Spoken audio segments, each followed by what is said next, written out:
After divorce, the 40-year-old aunt became a heartthrob. Wang Zijin loved her husband wholeheartedly for 20 years, and she finally found out that she was just a love-brained person. Her husband didn't love her, and her son and daughter didn't love her. They bullied her, hated her, and wished they could change their wife and mother. Even the cat at home advised her to divorce. She vowed not to be a love-brained person anymore, and used her ability to communicate with animals and plants to fight a life and death battle for her homeland with the mutants. She dedicated her old and ugly body to the country. But why is it that after she stopped being a love-brained person, her skin becomes more tender and her cheeks become more powerful? The number of men who want to remarry her is also increasing day by day. Chapter 1: The Unusual Love Brain. After the planet was polluted by radiation, Wang Zijin began to feel more and more that something was wrong with her. Not only could she hear animals and plants talking, but she also realized that she had developed a very strange love brain, an abnormal obsession with love. Just like now, her husband, with his large beer belly, was cuddling a woman in a bikini in their bedroom, and she was outside asking what they were having for breakfast. After asking, Wang Zijin frowned, feeling disgusted with herself. She seemed like she shouldn't be like this. Her husband, Xiao Zhenxiong, was once a tall and handsome impoverished young man. Thanks to her wealth, he became a successful CEO, and now he had turned into a fat pig. Xiao Zhenxiong impatiently embraced the cooing woman, glaring at Wang Zijin. Always asking, "What, are you trying to sneak a look at me? If you can't see me, you'll die. If your dad hadn't objected, we'd have divorced long ago, you old, ugly, useless thing." Wang Zijin. There was a phrase stuck in her throat, a phrase she had repeated many times over the years: "Husband, don't be angry, I was wrong. I love you, without you, I would die. I'll give you anything you want, everything, even my life." But now, she forcefully suppressed those words and said, word by word, "Then, let us divorce." What? Xiao Zhenxiong was dumbfounded. After all, in the 20 years of marriage, Wang Zijin had never mentioned divorce. It had always been Xiao Zhenxiong who threatened it, and Wang Zijin would cry and beg him. Xiao Zhenxiong couldn't believe it was Wang Zijin who said this. Wang Zijin herself didn't want to believe it either. As soon as she said divorce, cold sweat soaked her temples, and her hairline, which was already thinning severely, was damp. She was wearing a loose, comfortable cotton homeware. She finally said it. God knows how difficult those 4 words were to say, as if she had been shackled in a prison of thorns. But after saying it, she instantly felt at ease and even smiled sincerely. "The company stays with me, the house and car stay with me, but the son and daughter, they stay with you." What? Xiao Zhenxiong was shocked and furious. He pushed the clingy woman off him, got up, and pointed at Wang Zijin, shouting, "Wang Zijin, what's wrong with you? You're causing trouble again, right? You want to lose me. If I leave, you'll try to kill yourself, begging your dad to find me again. Is this the same old act? I'll tell you. If you keep this up, I really will divorce you. Even if your dad begs me, it won't matter. It's just a damn company, do you think I care about it? I've already signed the divorce agreement. It just needs your signature." Wang Zijin calmly interrupted him and handed him the agreement she had just signed. She had prepared the agreement for many days but could never bring herself to sign it. Just now, she had signed it without hesitation. She herself thought it was amazing. Had she awakened some strange ability? Could she join the special abilities team that the country was recruiting for? This planet was undergoing mutations, with animals, plants, and even humans evolving. However, humanity's evolution was nowhere near as advanced as that of animals and plants. The potted plant outside the window had just mentioned that a house dog had mutated into a beast larger than a house and had eaten many people. The city of Minute was no longer safe. She needed to leave quickly. Wang Zijin's thoughts wandered further and further as Xiao Zhenxiong, after flipping through the divorce agreement, was so enraged that he almost exploded from anger. Wang Zijin. He angrily threw the pen down and tore the agreement into pieces, then grabbed her by the chin, shouting, "You've gone too far. If you pull this stunt again, I'll never forgive you. This time, I'll let it go. Now go make me breakfast. I'm hungry." In the past, whenever he said he was hungry or thirsty, Wang Zijin would eagerly serve him, feeling incredibly honored to do so. Now, Wang Zijin frowned, displeased, and glared at him. "Why should I care if you're hungry? If you don't sign the agreement, I'll take it to court. I have plenty of evidence of your infidelity and domestic violence. Xiao Zhenxiong was so angry he nearly fainted. He squeezed her neck even harder. Ugly woman. You want to die, don't you? Do you really think I wouldn't kill you? Xiao Zhenxiong had abused her countless times, but out of consideration for her father, who was the chairman of the company, he had never dared to really hurt her. But now, Xiao Zhenxiong's murderous rage was triggered because Wang Zijin seemed serious about divorcing him. Would he lose his wealth? No, he couldn't let that happen. Xiao Zhenxiong was in a panic, his anxiety pushing him to the edge of losing control. Despite his words, he was still pleading, "Wife, stop it. Admit your mistake and I'll forgive you. Just admit it." Wang Zijin's face turned pale as she struggled to breathe, but she felt a sense of relief. She didn't feel heartbroken at all, not even a bit sad. Looking at Xiao Zhenxiong now, he looked like a frantic, angry fat pig. This was it. This was the state of mind she should have. This was normal. Wang Zijin smiled, closed her eyes, and silently called for the fat orange cat she kept at home. When she had adopted the fat orange cat, it had been thin and weak, but now it was as fat as her husband. She had become quite skilled at communicating with the fat orange cat over time, and she easily summoned it as it lazily slept. She ordered the fat orange cat to kick Xiao Zhenxiong in the eyes. The cat did as told, causing Xiao Zhenxiong to release his grip on her neck. Wang Zijin was free at last. She quickly grabbed the fat orange cat and ran outside. Xiao Zhenxiong, now blinded, tried to grab her but couldn't see, and in his fury, he kicked the woman who had been supporting him. Inside, the house was a mess. After running outside, Wang Zijin looked back in disdain and stroked the cat's head, saying, "Little orange, do you think I did the right thing?" The fat orange cat licked its paws, meowing a couple of times, but in Wang Zijin's ears, it was speaking human language. "You should be divorced long ago. If that big black guy treated me like this, I'd have bitten him to death. I should be bitten Xiao Zhenxiong just now. How dare he bully my master? Bite him to death." Wang Zijin patted its head in comfort. "All right, actually, I'm the one at fault.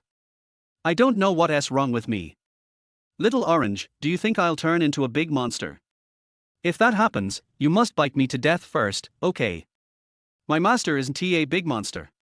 My master is a little fairy, and she won't turn into a big monster. Master, cuddle."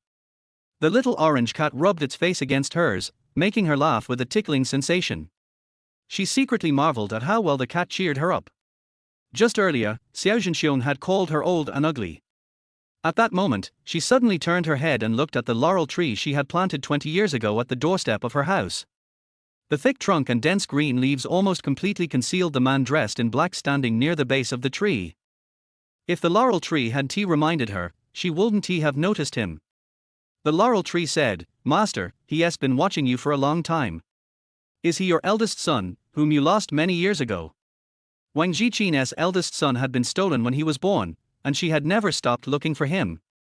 She had even asked the laurel tree to keep an eye out. Upon hearing this, she walked over excitedly, focusing on the tall man, who was at least 1.9 meters tall. He wore a black mask and hood, revealing only his lazy, narrowed eyes. His long, thick eyelashes trembled slightly. He lifted his eyelids, and his cold black eyes seemed to be covered in ice as he said, "I'm not your son." Wang Zijin. Chapter 2, He Might Kill You. After her marriage, Wang Zijin was required by Xiao Zhenxiong to be a housewife, rarely going out. However, this didn't mean she wasn't paying attention to current events. On the contrary, she was particularly interested, especially in the reports about various mutations caused by radiation pollution. Because she herself had mutated. She knew that many people had mutated. Some had awakened fire-breathing abilities, others could lift entire buildings with ease, and so on. But Wang Zijin had never seen her own ability, and there was no one around her with any special powers. It felt like she was the odd one out. At one point, she even thought she had lost her mind and couldn't bring herself to tell anyone. Now, upon meeting this man, she was extraordinarily excited. It felt as if she had found someone of her kind, and she couldn't help but draw closer to him. "You hear the laurel tree talk too? I'm Wang Zijin, what about you? Can you talk to me?" The man furrowed his sharp brows, his gaze still cold, but he answered her. I'm from Special Combat Team 1, Chen. His deep voice suddenly paused, and he pressed a button on his Bluetooth headset. He stood up, straightened his lean, broad shoulders. Roger that, I'll be there in 10 minutes. Hold on as best you can, stay safe. He quickly said this, then with a stride, he moved like a flash of light, disappearing in the blink of an eye, covering 10 meters in the blink of an eye with unbelievable speed. Wang Zijin stood there dumbfounded. Was this the wind power ability they had talked about in the reports? But wasn't he like her, someone who could communicate with plants and animals? He had two types of abilities. Special Combat Team, Team 1. This was the strongest special abilities team. If she could join the Special Combat Team, which team would she be in? Wang Zijin. You dare run away, huh? If you leave, don't come back. Don't ever expect to see me again. Don't even think about seeing those children again. Wife, my eyes are injured, it hurts so much. Take me to the hospital. Didn't you say you loved me most? Didn't you say you'd even let me raise a lover, give my lover a blood transfusion and a kidney transplant if I wanted? What's wrong with you? Wang Zijin. Do you think your dad will agree to kick me out of the company? Even if your dad agrees, your stepmother won't. Just wait and see. Xiao Jinxiong was still screaming in agony inside the house, never pausing. Wang Zijin now realized that the man she had once loved to the point of giving up her life for him was truly narcissistic. Who had given him such confidence? It was her. Wang Zijin couldn't bear to look back on her past. She left the house she had once vowed never to leave, without even taking anything with her except for a cat. By the time she walked back to the Wang family's old house, it was already noon. Her father, stepmother, and younger sister were happily having lunch together. When they saw Wang Zijin come back alone, looking disheveled in a wrinkled nightgown, her father Wang Jianfeng immediately spoke. Were you bullied by Xiao Jinxiong again? You deserve it. When I die, he might even kill you. Wang Jianfeng had said these words countless times, but each time Wang Zijin had refuted him. Now, Wang Zijin couldn't help but agree. She really had almost been killed by Xiao Jinxiong. Her stepmother, as usual, was gentle and considerate. She came over to show her care. You must be hungry, Zijin. Go eat first, and later, I'll go with Jianfeng to send you back. Don't worry, I'll speak for you. Wang Zijin was speechless. She had never called this stepmother little mom, and in fact, her stepmother had once been her classmate and best friend, the same age as her. Looking at the snow-white hand resting on her wrinkled hand, which even had luxury pink diamond nails, Wang Zijin couldn't help but compare it to herself. She had never paid attention to them before. Now, thinking back, why had she personally cooked and cleaned for Xiao Jinxiong? Not just Xiao Jinxiong, but also his lover. She had endured it all, selflessly giving her love to someone who demanded everything from her. What had she been after? Her stepmother guided her to the table. Her 20-year-old sister immediately moved away from her, distancing herself. The delicate, beautiful face was full of disdain. Don't sit so close to me. I'm not married yet, don't infect me with your romantic brain. You chose such a fat, flirtatious man and treat him like treasure gross. Her sister often mocked her, and her stepmother, as usual, gently scolded her. Qingqing, be polite to your sister. Apologize to her. Of course, Wang Qingqing wouldn't apologize. She slammed her bowl and walked off. So disgusting, I've lost my appetite. I'm going to my room to read.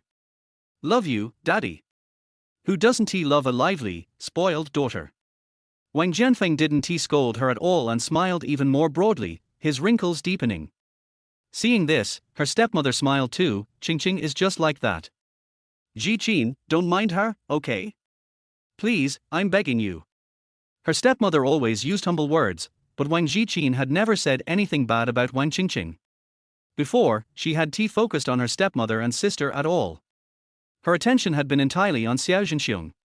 Now, she realized her stepmother's words had done her harm. No wonder her father had grown to dislike her more and more. Wang Zijin lifted her gaze, looked at her stepmother's meticulously made-up face, and said, I need to talk to Dad. Could you step away after you're done eating? Her stepmother's expression immediately darkened, her eyes reddening with grievance. She hesitated, looking at Wang Jianfeng, and nodded weakly. Okay. Okay? Your little mom isn't a stranger. She has been calling her mom since then, hasn't she? Look at you. Wang Jianfeng was clearly displeased. He tossed his chopsticks onto the bowl, his temper just like Wang Qingqing's. Now, this was what a father and daughter were like. Wang Zijin couldn't help but sigh coldly in her heart. Looking at her father's completely white hair and hunched back, he seemed even thinner. She looked around, noticing the lucky bamboo by the wall, and said, "Dad, I want a divorce. The paperwork will be handled by your lawyer. Will you support me?" Wang Jianfeng's jaw dropped. Really? Are you really my daughter? Could you be someone who had plastic surgery and is impersonating her? Wang Zijin smiled bitterly. She had been so deeply entrenched in her love for Xiao Zhenxiong that no one would believe she was getting a divorce. They had all thought she would never divorce. Her stepmother was also shocked. "Zijin, what happened? Why do you want a divorce? Didn't you say you couldn't live without Zhenxiong, and couldn't live without the children you had with him? Don't worry, your dad and I are here. Zhenxiong won't dare divorce you. I'm the one who wants a divorce." As for the children, Wang Zijin furrowed her brow. She didn't want to mention the children who only recognized their father and not her. But she quickly corrected herself, "It's because my dad runs the company. That's why Xiao Zhenxiong doesn't dare divorce me. What does it have to do with you?" Her stepmother's eyes reddened again. "Jianfeng, I didn't mean it like that." Before Wang Jianfeng could speak, Wang Zijin cut in, "Let us stop wasting time. After we finish eating, we're leaving Minute City. Dad, I have powers now. I should be able to join the special combat team. Then I can send you to the protective zone in the center city. It's south the safest place, and there are the best doctors. It'll definitely cure your late-stage cancer." Chapter 3, Auntie. Are you waiting to die here? Wang Jianfeng had been suffering from a terminal illness for several years.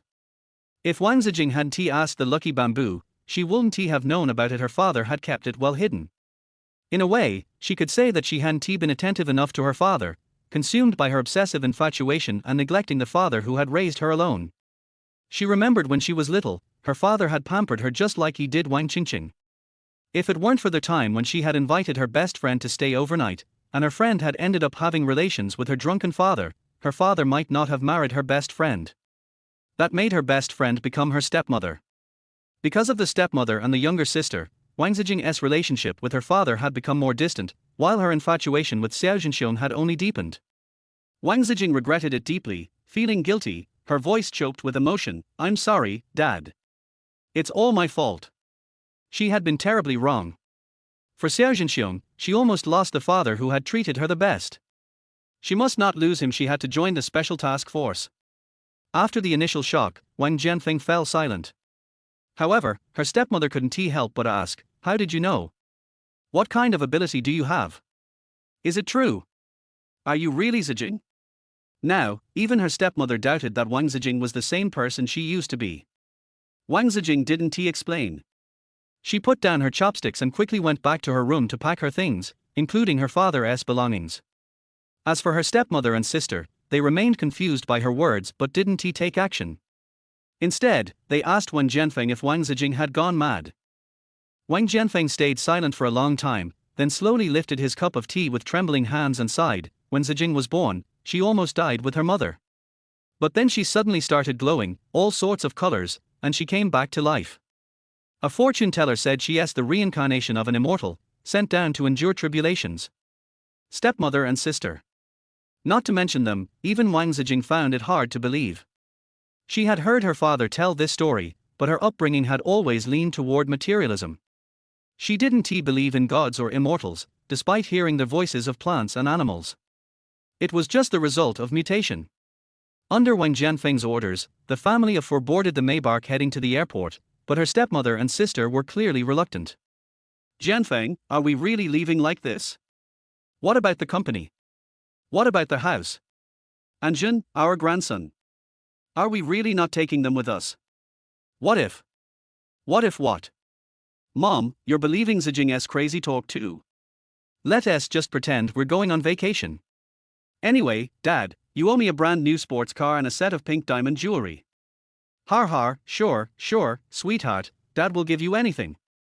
Wang Jianfeng was sandwiched between the two women, indulging in their playful demands, his face full of affection. Then, he remembered his eldest daughter sitting in front, coughed, and added, "And Zijin, what do you want?" Wang Zijin lowered her gaze, silent, feeling like an outsider. She didn't blame her father, it was her own obsession that had worn down her father's love for her. Perhaps her father was willing to leave with her because he believed in her, or perhaps he was just worried about his new wife and his precious daughter Qingqing's safety. The airport wasn't far, but they got stuck in traffic for a long time. It wasn't until some time later that they received the news that the Special Task Force was clearing mutated creatures. Special Task Force. Wang Zijing thought of the person she had seen under the laurel tree. Was he part of it too? She looked outside the car window at the sea of cars, and in the distance, she could see the smoke spreading across the sky. A sense of unease settled in her chest. When she got out to get some air, she asked a bird sitting on a nearby tree. The bird had just flown over from that direction, or perhaps Wang Zijing had mentally summoned it to report back.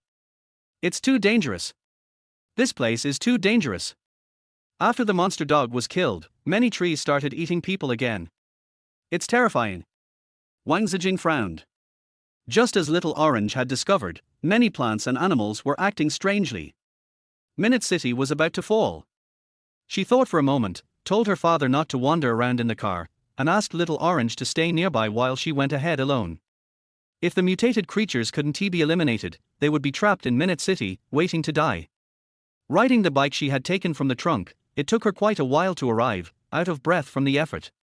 This was a large apartment complex near the airport, with a large crowd of people. Perhaps due to the unexpected scale of the mutation outbreak, many had been killed, and the scene was covered in blood, with collapsed ruins all around. Wang Zijing stopped outside the impassable ruins, but before she could enter, she heard loud screams and calls for help. There were also mutated trees screeching and roaring, mixed with rustling sounds, as if the trees themselves were talking. "Damn humans! They killed our mother. We will eat them. Revenge for our mother. It hurts. They set me on fire again. My leg is gone.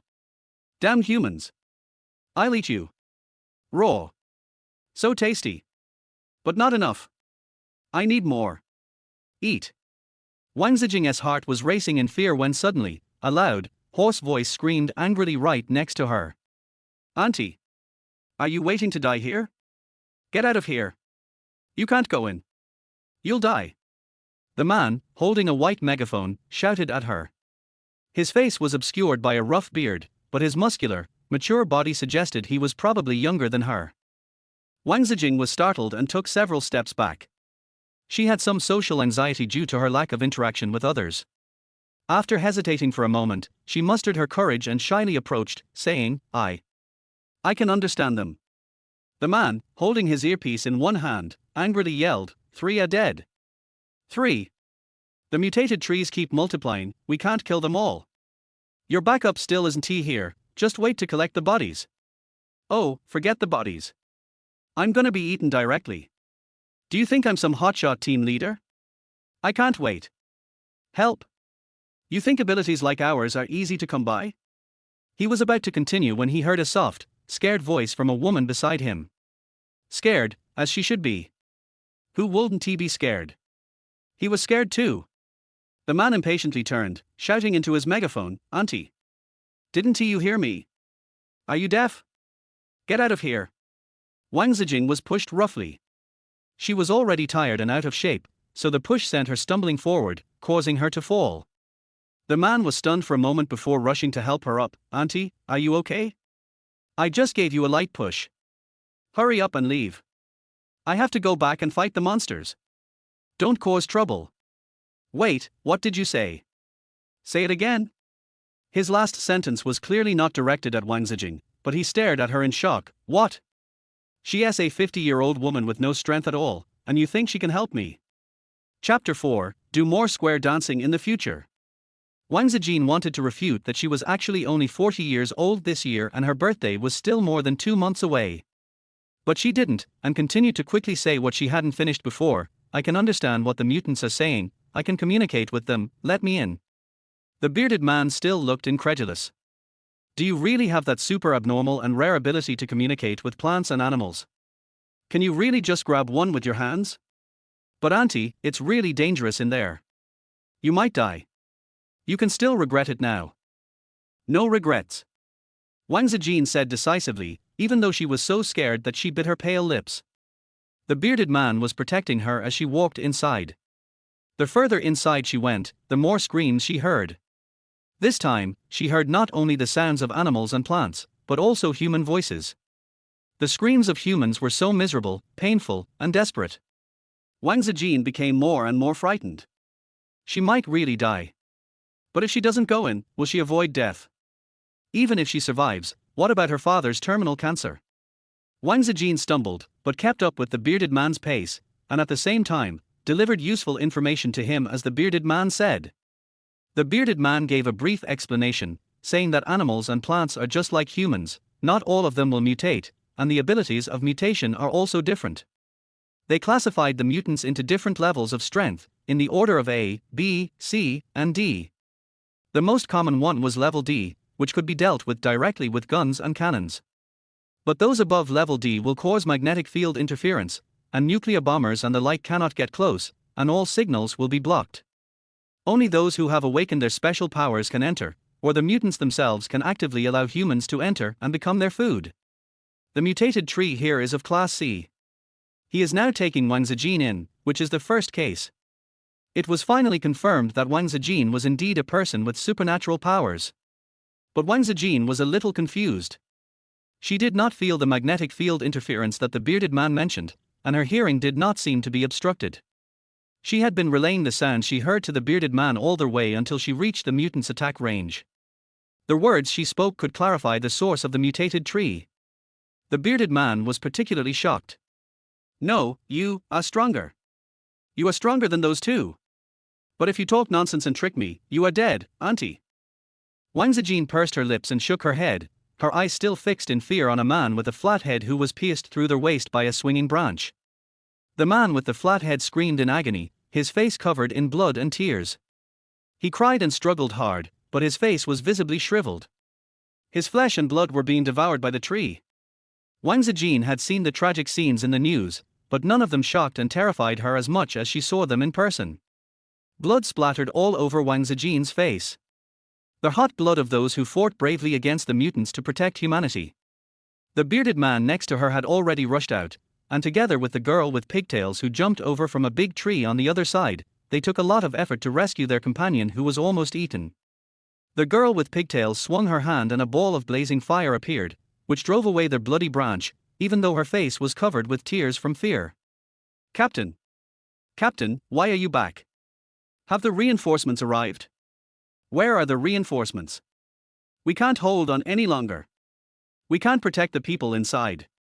What should we do, Captain? Their team is Team 33, which is the team with the weakest superpowers, and they basically do the cleanup work.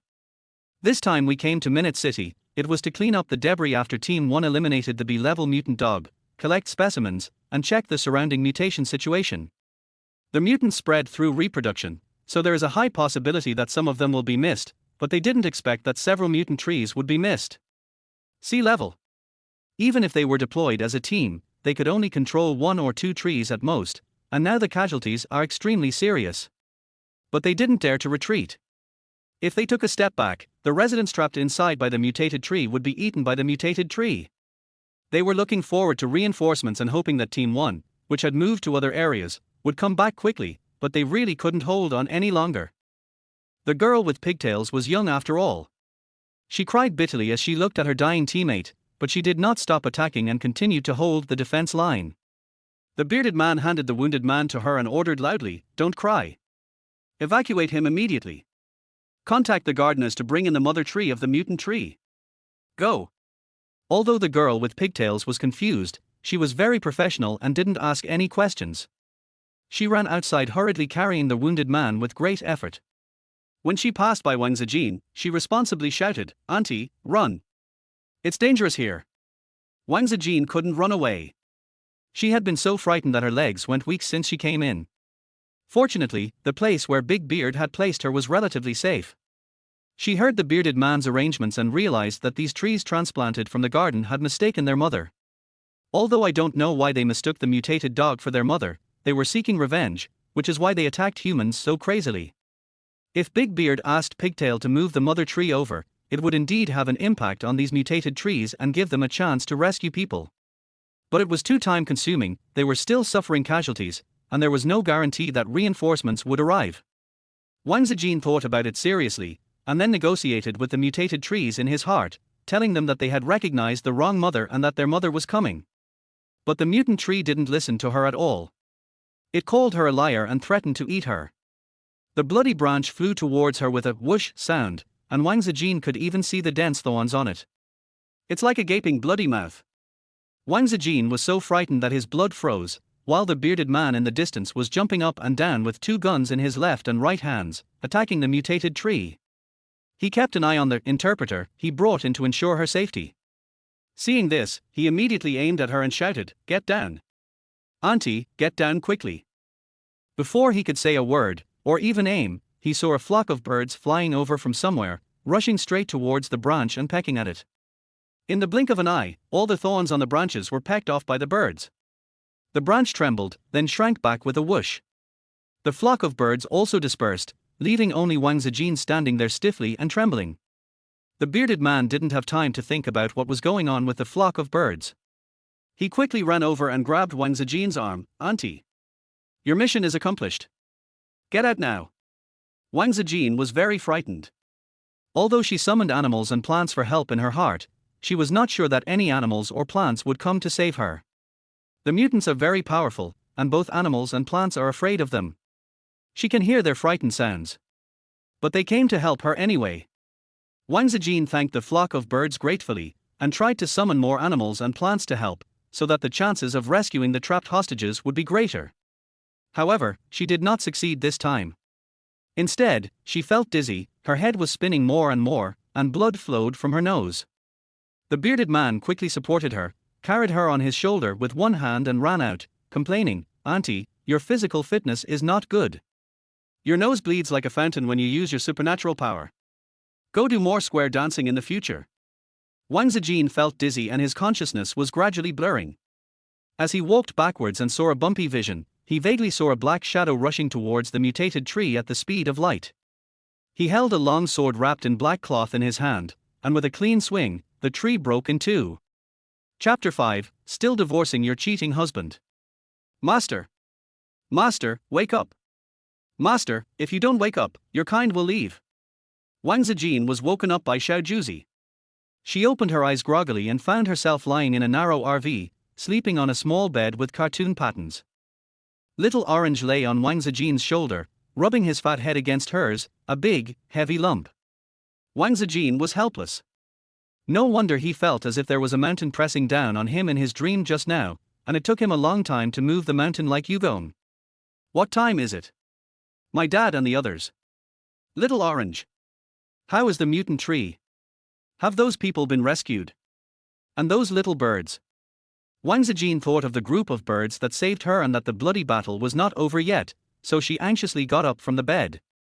The person outside heard the noise and ran in quickly. It was the girl with the pigtails. "Auntie, you finally woke up. Don't worry, we have rescued everyone, we have also destroyed the mutated tree, and we have saved Minute City." The girl with pigtails had a round face full of joy. She said, "Team 1 is amazing.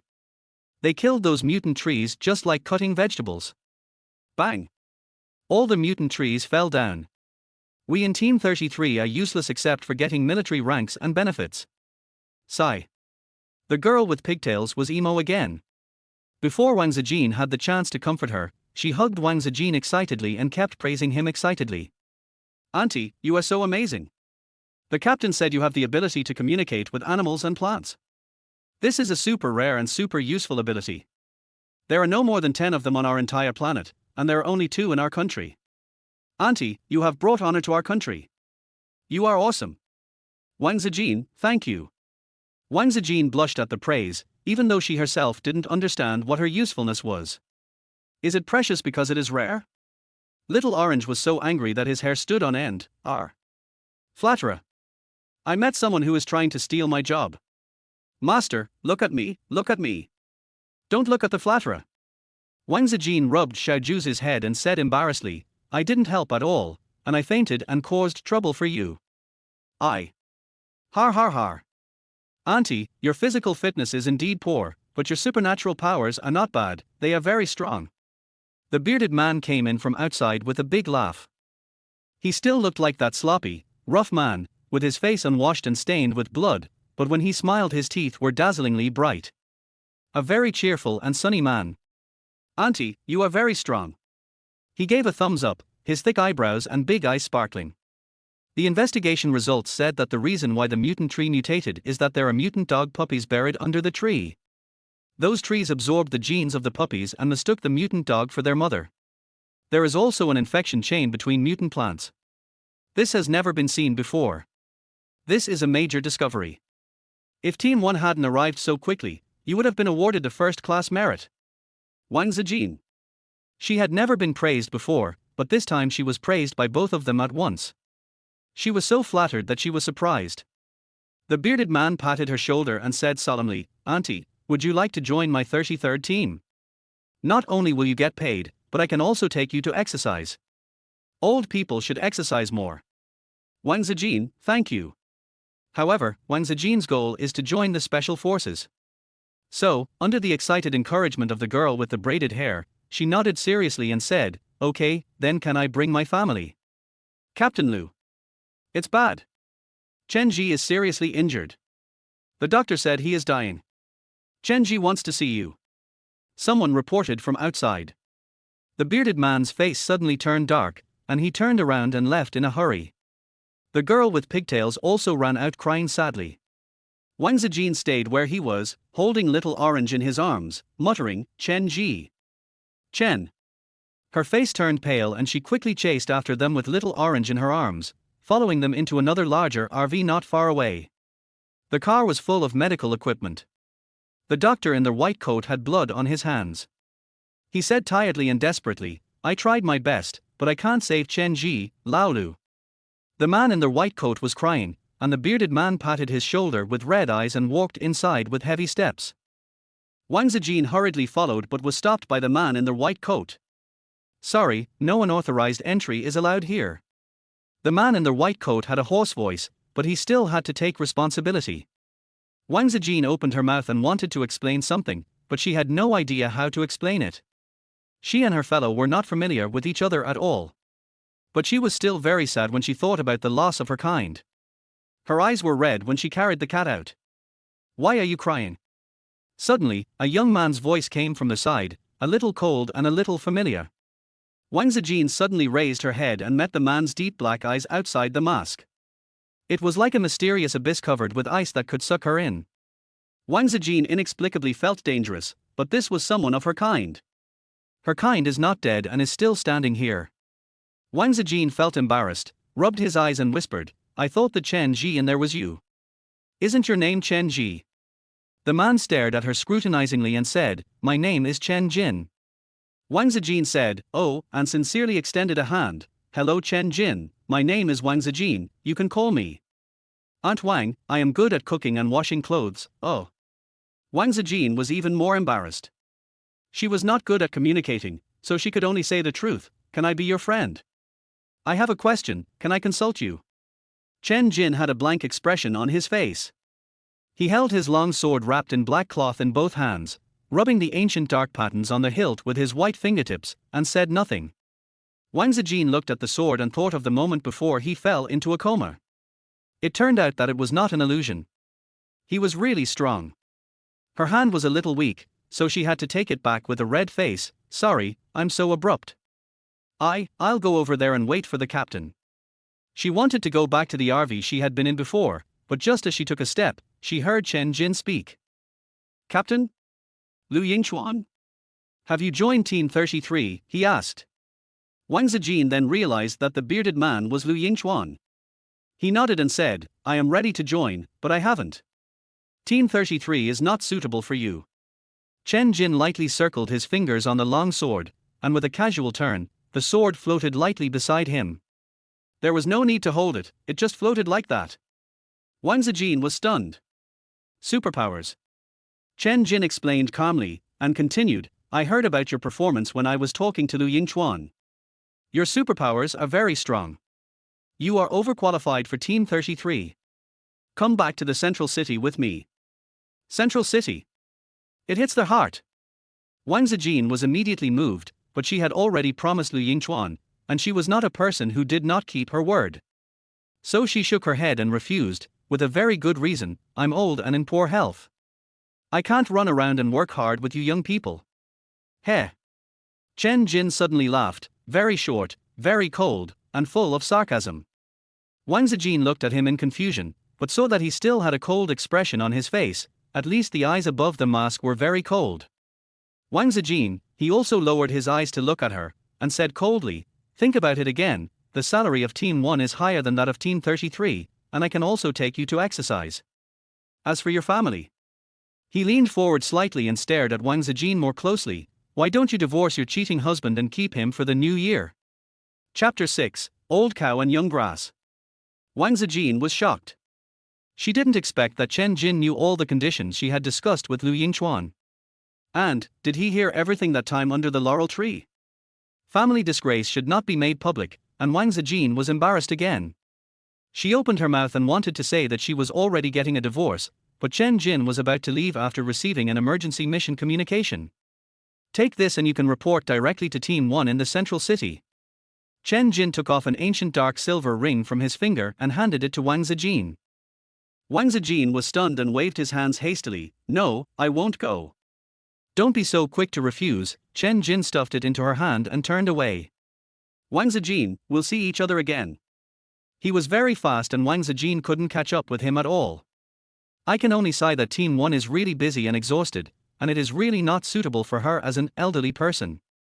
Looking at the ring in his hand, fortunately it didn't look like a wedding ring, and Chen Jin's simple outfit didn't seem like he could afford any other keepsake. Wang Zijin looked herself up and down, then carefully placed the ring in the most secure pocket. The little orange in his arms meowed, Master, Master. Ring, ring. Didn't you say that your ring is a symbol of Xiao Zhenxiong's love for you? This ring is also a symbol of his love for you. Congratulations to the master on his second marriage. Wang Zijin held his forehead in his hand speechlessly. Xiao Juzi, don't talk nonsense. This ring is not that ring. It's just a token of love. Although she is in love, no, she used to be in love. But she is now very sober and explained, after I said I wanted a divorce, I left the wedding ring in the wedding room. Xiao Zhenxiong doesn't love me, and Chen Jin is even less likely to love me. To Chen Jin, I am like an old cow and young grass. Young grass doesn't want to be eaten by the old cow, understand? The little orange licked his paw in confusion, then nodded. Chen Jin is the old cow. Wang Zijin, I am the old cow. Wang Zijin was tired and suddenly remembered something important. She asked, you said that when my dad and the others were waiting for me, Zhu Moli called Xiao Zhenxiong. Zhu Moli is the stepmother. Little orange nodded. Yes. Zhu Moli asked Xiao Zhenxiong to come to the airport together. Xiao Zhenxiong asked what to do with the child. Zhu Moli said not to worry about it, and that the child would be back after traveling for a while. Then your father came over, and she hung up the phone. Later, Xiao Zhenxiong really came alone, but he didn't leave because he was sent home by the police. So I sneaked out to look for my master. Wang Zijin touched Xiao Juzi's head that was rubbing against him, and wondered thoughtfully, is Zhu Moli too concerned about Xiao Zhenxiong and the two children? Also, Xiao Zhenxiong told her that even if her father agreed to their divorce, Zhu Moli would not agree. Why?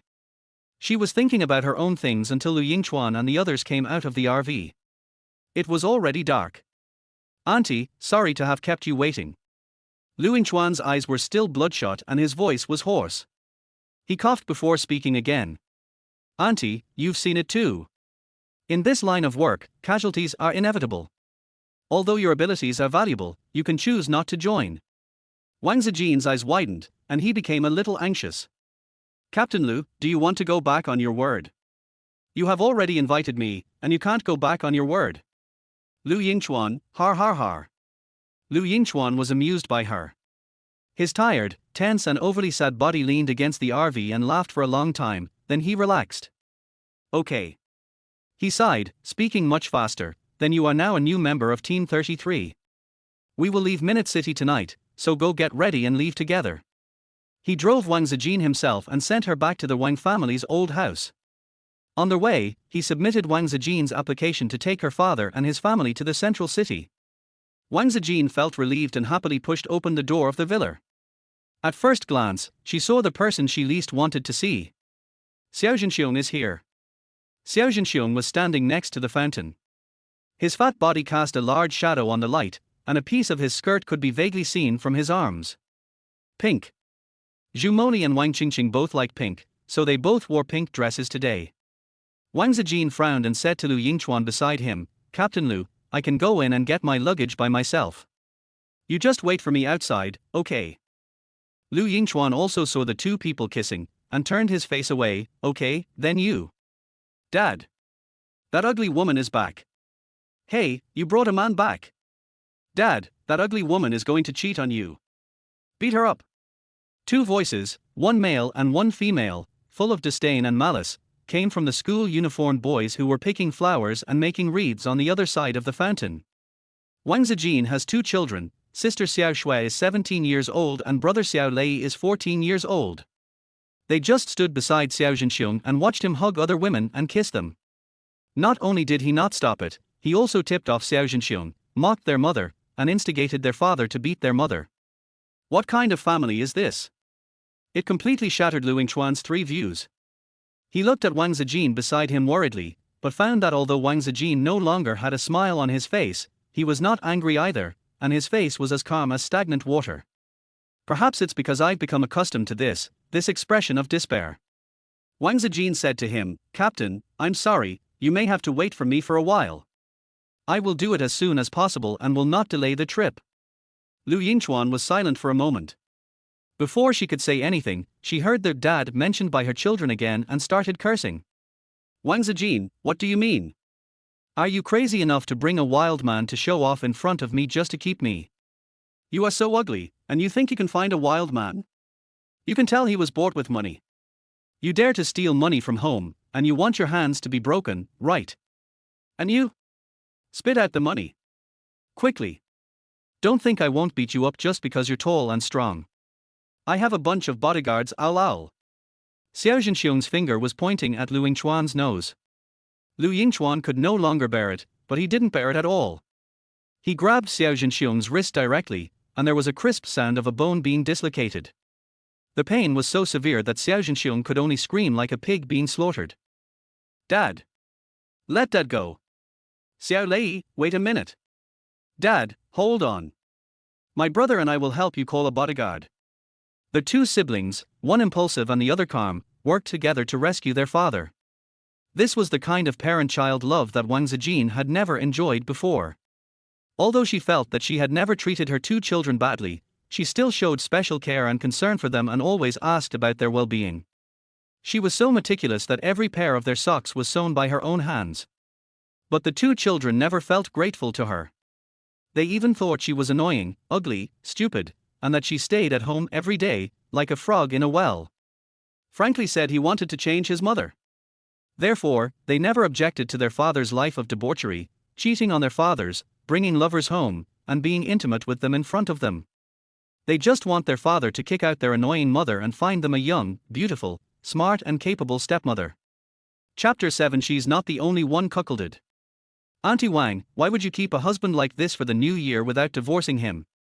Lu Yingchuan offered a piece of advice to this family whose worldviews had exploded. "I'm not meddling. I'm just concerned about my subordinates. The captain won't harm you." Wang Zijin smiled slightly to express his gratitude. She had only heard Chen Jin say something similar in the afternoon, and had no time to explain at the time. Now she explained seriously, "We are already getting a divorce, and we will receive the divorce certificate tomorrow at the latest." The materials she prepared were very sufficient, and no matter how much Xiao Zhenxiong disagreed with the divorce, they had to get divorced. Xiao Zhenxiong was about to scold again, but Lu Yingchuan increased his strength to stop him. He nodded with relief. "It's still possible to save them. Do you still want these two naughty kids?" "Who are you saying is the naughty kid?" "You are the naughty kid." The two children retorted in unison.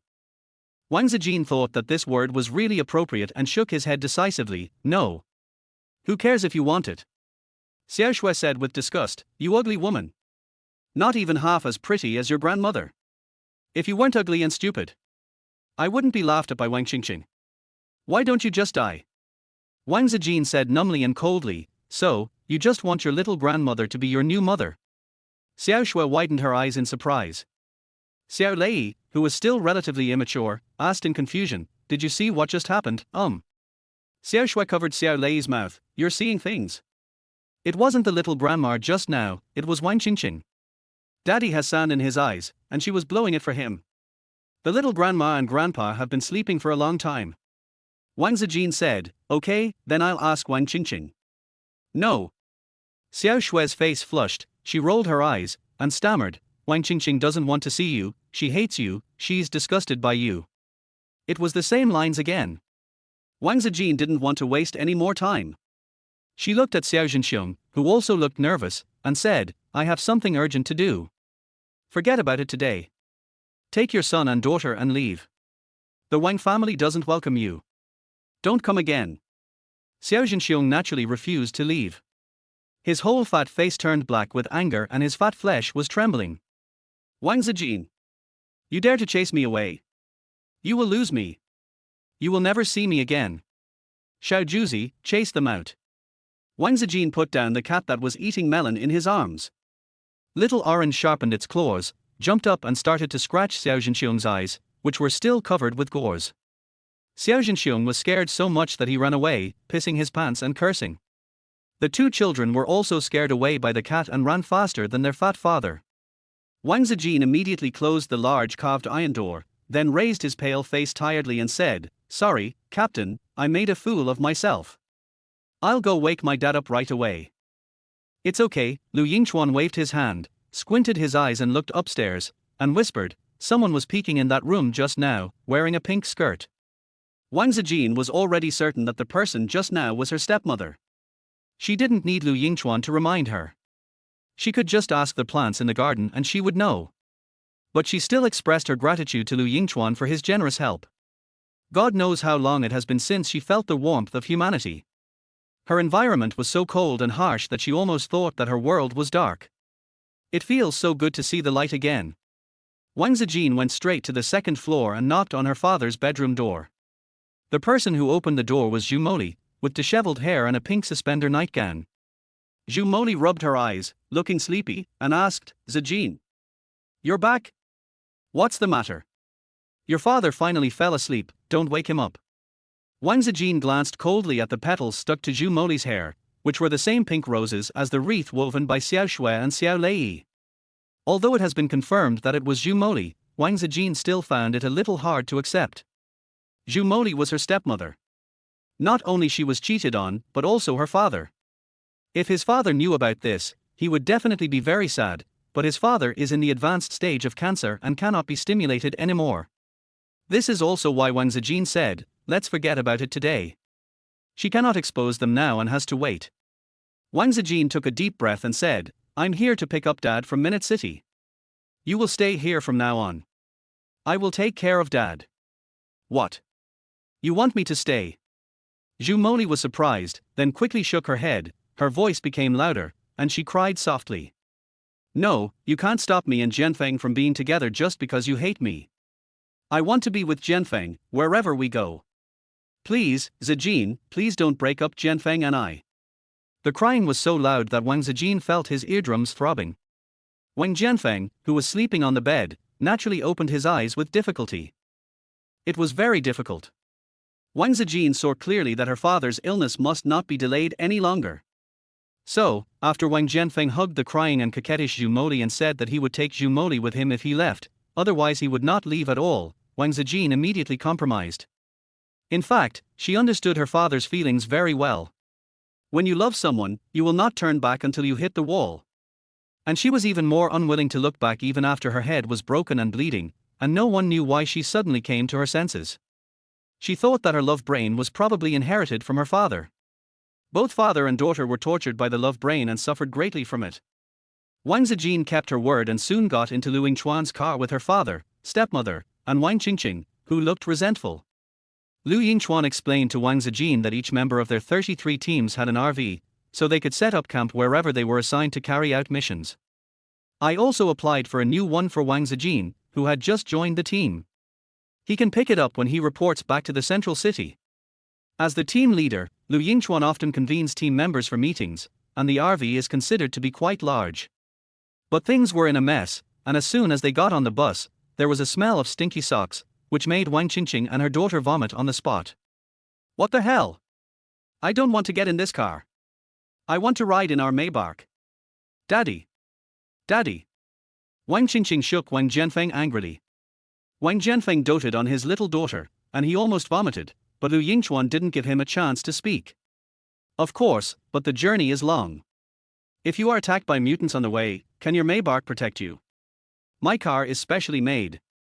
You can't buy it even with 10 Maybachs. Liu Yingchuan pressed a button on the control console, and the car door slammed shut with a bang, followed by a blue light with a strong sense of technology. Welcome to the special team's special vehicle. I am the smart voice baby. I have activated the safety protection for you and the automatic emergency combat system. The baby will protect you throughout the journey. The R's voice is gentle and charming, and it has 3D surround sound, just like a beautiful woman speaking into your ear.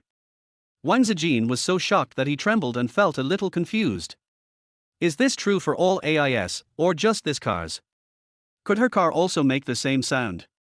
But the confusion didn't last long, because with the introduction of AI, guns and cannons extended out of the RV, scaring Wang Qingqing and her daughter to scream again. Can you not scream? Originally, Wang Qingqing and her daughter had never seen real guns and artillery shells, and the muzzles of the guns were all pointed at them. Chapter 8. You feel much younger.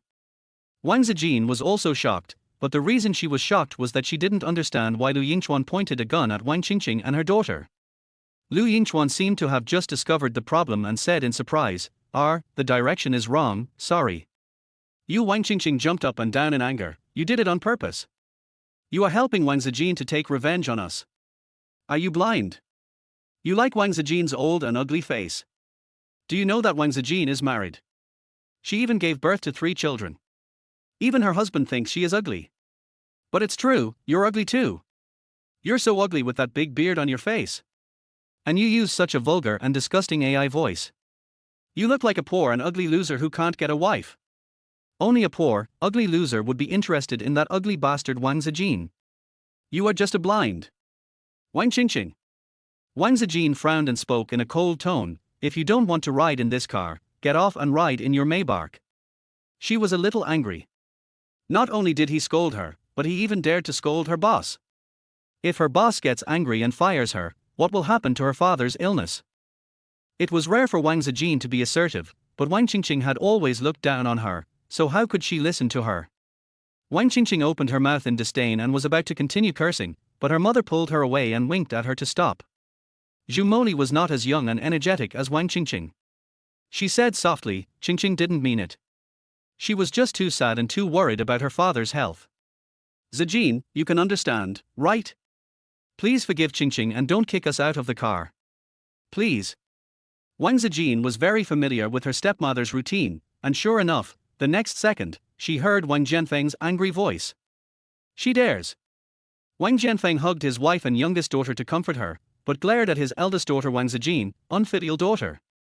If you want to kick them out of the car, kick me out as well. Wang Zijin sighed and said calmly, okay, if you make another noise, we will get off the car together and become food for the mutants. Wang Jianfeng and others. After all, they are afraid of death. Although this car is smelly and hard to sit in, it looks safe, much safer than their Maybach. It was as quiet as a chicken along their way, only Liu Yingchuan would occasionally say TSK and give Wang Zijin a thumbs up in appreciation. Auntie Wang, you're amazing. You're surrounded by so many weird relatives. How did you grow up and become so old? It's not easy. I admire you so much. Wang Zijin. He is really good at talking, she admires him very much.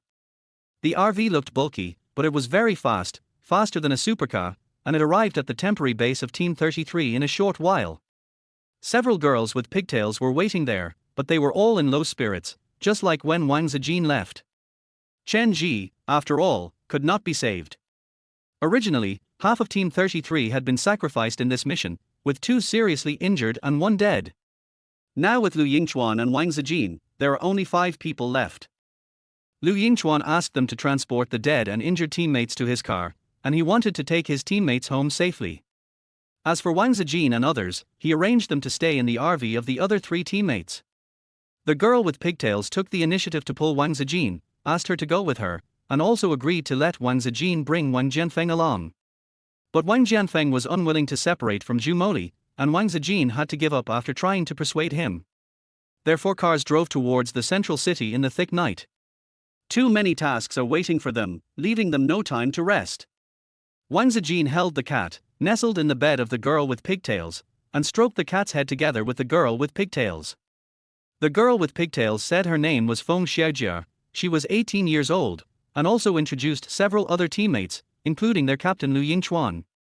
Feng Xiaojia was so tired that he kept nodding his head as he spoke. He continued, "The captain is good in every way except his temper. If he hadn't fallen out with Team 1, he wouldn't have condescended to join our Team 33. What a pity." Speaking of Team 1, Wang Zijin wanted to ask about Chen Jin, but the next second she heard Feng Xiaojia's soft snoring, and she had fallen asleep leaning against her. Wang Zijin was stunned for a long time. It had been a long time since anyone had been so friendly with her. She felt warm in her heart. The more she looked at Feng Xiaojia, the more she wished she was her own daughter. Feng Xiaojia and Xiao Shui are obviously about the same age, so why are their personalities so different? When Xiao Shui and Xiao Lei were very young, they would hug her and say, "I love you mom" all the time, but now they have become ugly woman, die. When did these changes begin? Wang Zijin thought seriously about those chaotic memories, but all he could think of during that period of time was Xiao Zhenxiong, and everything else was very vague. It seemed as if everything was faded into black and white, leaving only Xiao Zhenxiong standing out, attracting all her attention. She didn't want to see Xiao Zhenxiong again, not even in her memory. She tried hard to block him out and think about other things, such as her future life and her father's illness. She thought anxiously and expectantly, and fell asleep in a daze. "I thought I would have nightmares like in previous years, but unexpectedly I slept until dawn." She hadn't had such a sound and full sleep for a long, long time. "I feel that my depression symptoms of many years have been alleviated with the divorce, including headaches, back pains, rhinitis and pharyngitis, which are no longer as severe." She even felt as if she could see her own veins, one by one, intricate, thick and turbid, slowly crawling. A bit ugly. Wang Zijin frowned and tried several times before finding out that it was not an illusion. Could this be another of her special abilities? But it seems to be of no use. Compared with other psychics, it is too useless. Wang Zijin searched for 2 days but couldn't find any attack power, and that night, they encountered the mutant again. The AI alarm sounded in the car. It was a very sweet and normal female voice. "Alert! D-level danger alert. The automatic emergency combat system has been activated. Error alarm. Human vital signs have been detected, the combat system has been suspended, please operate manually." D-level mutants are indeed very common. Wang Zijin has witnessed 2 automatic combat modes on the road, but this time the mutant took hostages. Wang Zijin quickly got up, put on his clothes and shoes in no time, and arrived at the car door before Feng Xiaojia. Feng Xiaojia unlocked the car with facial recognition and said to Wang Zijin in a comforting tone, "Don't be afraid, Aunt Wang. This kind of D-class mutant is easy to deal with. Let's go rescue their hostages first, and you can get some beauty sleep in the car." She paused for a moment, and moved closer to look at Wang Zijin's face in shock. "Auntie Wang, I see you every day and you don't use any makeup or skin care products. How come you look so much younger and have fewer wrinkles?" Chapter 9. You're wearing makeup. Wang Zijin doesn't like looking in the mirror. She hasn't looked in the mirror for a long time and she almost forgot what she looks like. The reason is simple: I have been called ugly all the time, which made me feel inferior and timid. I dare not look in the mirror and I will avoid it when I see it. Now, she didn't want to look in the mirror because she heard the sound of the mutant. "Family. Family, come quickly. There are humans here. Delicious humans. Slurp. The mutants are calling their own kind. I don't know if there are more mutants. It's very dangerous here." Wang Zijin was anxious to see outside, and before she even opened the door, she seemed to vaguely see a huge crow standing on top of the group of cars. It was a very large crow, larger than their RV, with a crying baby in its mouth and a desperate mother with tears on her face under its claws. "Let my child go. Help. Save my child. Who will save my child?" Wang Zijin's heart sank as he watched. As soon as the car door opened, he staggered out, while talking to the mutated crow in his mind. Don't hurt them. Wang Zijin didn't know what to say to save the baby who had been half swallowed. She didn't dare say a wrong word, just like what she said to the mutated tree before. The mutated tree didn't believe her and became murderous. But we must act quickly, otherwise when other mutants come, we won't be able to save the mother and child. Wang Qingqing also bravely got off the car. She hid behind the team members tremblingly, and looked at Wang Zijin with contempt, disgust and jealousy. Is the ability to communicate with animals and plants so great? I can only watch helplessly and can't help at all. Why can she join the special forces? If she can join, why can't I? Why?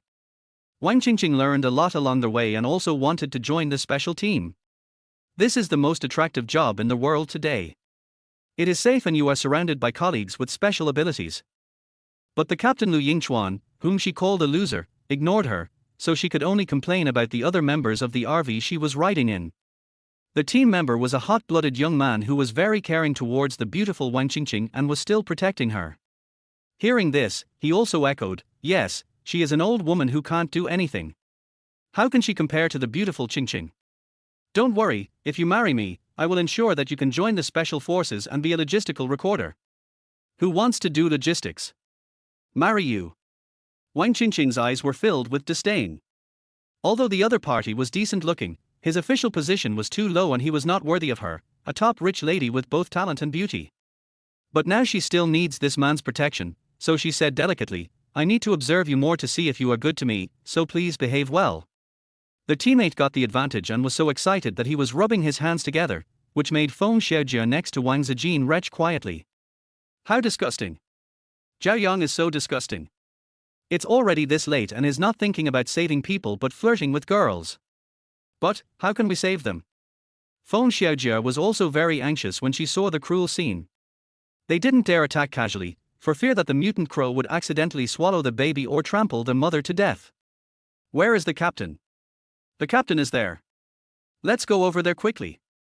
Feng Xiaojia pulled Wang Zijin and ran towards Lu Yingchuan. Lu Yingchuan observed the situation and ordered Zhao Yang, use your earth-related ability to get through underground. While I am distracting the mutants, find the right opportunity to rescue the hostages. You must ensure the safety of the hostages. Do you hear me? Lu Yingchuan spoke in a stern tone, and the smiling Zhao Yang no longer dared to laugh. He just obediently and timidly replied, yes. Wang Qingqing, who was standing behind Zhao Yang, was not happy and interrupted, why are you so fierce? What's so great about being a captain? You're ugly, poor, and smelly. Lu Yingchuan interrupted her directly, Zhao Yang, go over here immediately. When Zhao Yang received the order, his body immediately turned into fibers, softened like a pool of mud and sand, and burrowed into the ground. He also touched Wang Qingqing's ankle. Wang Qingqing screamed in shock and shame, stomping her high heels hard, Zhao Yang. You stinky hooligan. She flirted coquettishly, but when she looked at Lu Yingchuan, she turned contemptuous, what kind of rotten people are in your team? Each one is more disgusting than the other. No wonder you accepted a disgusting ugly bastard like Wang Zijin. Wang Qingqing stopped talking before she could finish her words, because Feng Xiaojia pulled Wang Zijin in front of her. The headlights of several RVs were on brightly, as bright as day. She could clearly see that Wang Zijin had changed, although it was a very subtle change. You? Wang Qingqing was a little confused. Wang Zijin, you put on makeup? Weird, I've never seen you put on makeup. Didn't you say that your husband doesn't like you to wear makeup, so you don't wear makeup? After she finished speaking, she seemed to remember something and looked at Lu Yingchuan sarcastically. Oh, hooking up with a wild man, you're so ugly without makeup. But no matter how much you put on, you're still so ugly. Wang Zijin lowered his eyes and ignored Wang Qingqing. However, Feng Xiaojia became angry and stood in front of Wang Zijin with an overflowing sense of justice. Why are you talking so harshly? What's so ugly about Aunt Wang? Why is the captain hooking up with a wild man again? You have no manners. Are you really Aunt Wang's sister? What kind of sister would scold her sister like that? Feng Xiaojia has learned about Wang Zijin's weird relatives from the team leader through the internal group of Team 33 these past 2 days. They are really weird. She couldn't stand it as an outsider. The two girls, who were not much different in age, were about to start a fight. Wang Zijin suddenly said calmly, "Captain, let them all go back to the car to fight. The crows are coming, and there are mutated crows. Who are you trying to scare? You say there is, so there is? What are you showing off? You are ignorant. The army is patrolling and monitoring everywhere. How can there be so many mutant creatures?" Wang Qingqing said sarcastically. "Indeed, there are troops patrolling and monitoring everywhere, and once any abnormal objects are discovered, they will contact special teams to deal with them. Including in the air, there are also drones and patrol aircraft. But there are always unexpected things. The mutated tree in Minute City is an example, and birds are the most difficult to monitor comprehensively." Without any hesitation, Lu Yingchuan asked Feng Xiaojie and others to return to the car to fight, while he took out 2 golden revolvers and continued to move forward. The hostages must be rescued first. Wang Zijin raised his head and called him, "Captain, you also go back to the car. I have called the wasps nearby for help. They will attract the crow's attention and give Zhao Yong a chance to rescue it." Lu Yingchuan was shocked. "You can summon?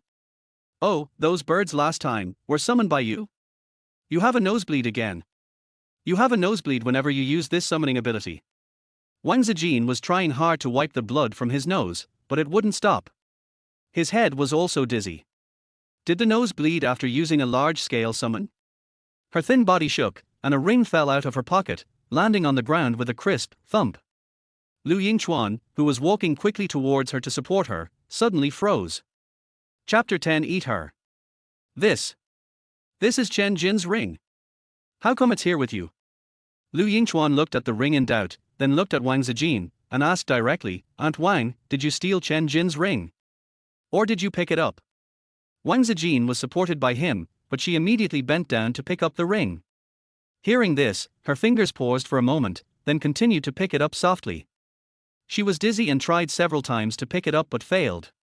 The swarm of wasps she summoned had already rushed towards the mutated crow on the roof of the car, stinging it and making it scream. Lu Yingchuan used the headset of the special communication channel to give orders to Zhao Yong, "Now.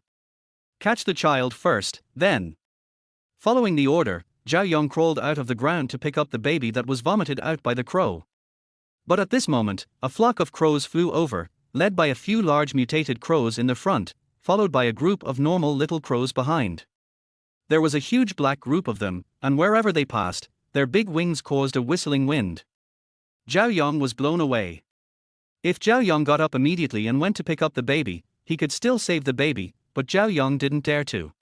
Because among those mutated crows, one was even larger than the one on the roof, emitting a sharp and oppressive magnetic field, and it was actually sea level. Zhao Yong was so frightened that he quickly used his earth-related ability to burrow into the ground and escape. Just like when he was fighting the mutated tree in Minute City, if it weren't for his extremely strong ability to save his life, he would have died long ago. Zhao Yong ran away, and seeing that the baby was about to fall to the ground, Xiao Juzi ran over and held the baby.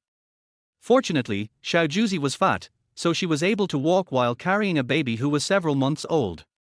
But she was still exhausted and out of breath, and she complained to Wang Zijin. "Master, Little Orange is dying of exhaustion.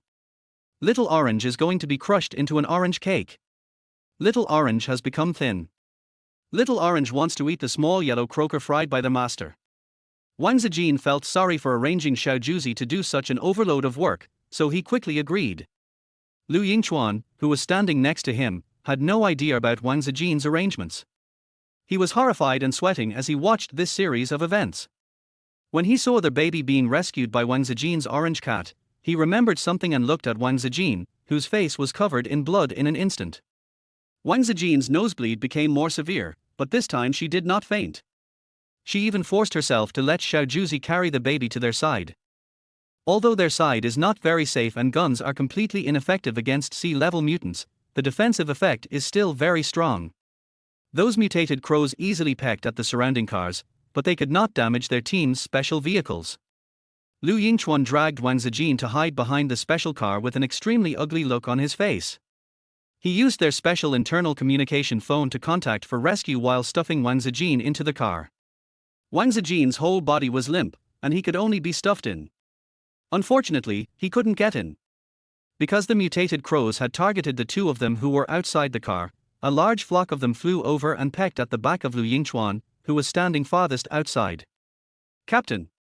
Wang Zijin exclaimed, and quickly summoned the wasp that was still attacking the mutated crow in his mind, asking the wasp to come and rescue Lu Yingchuan.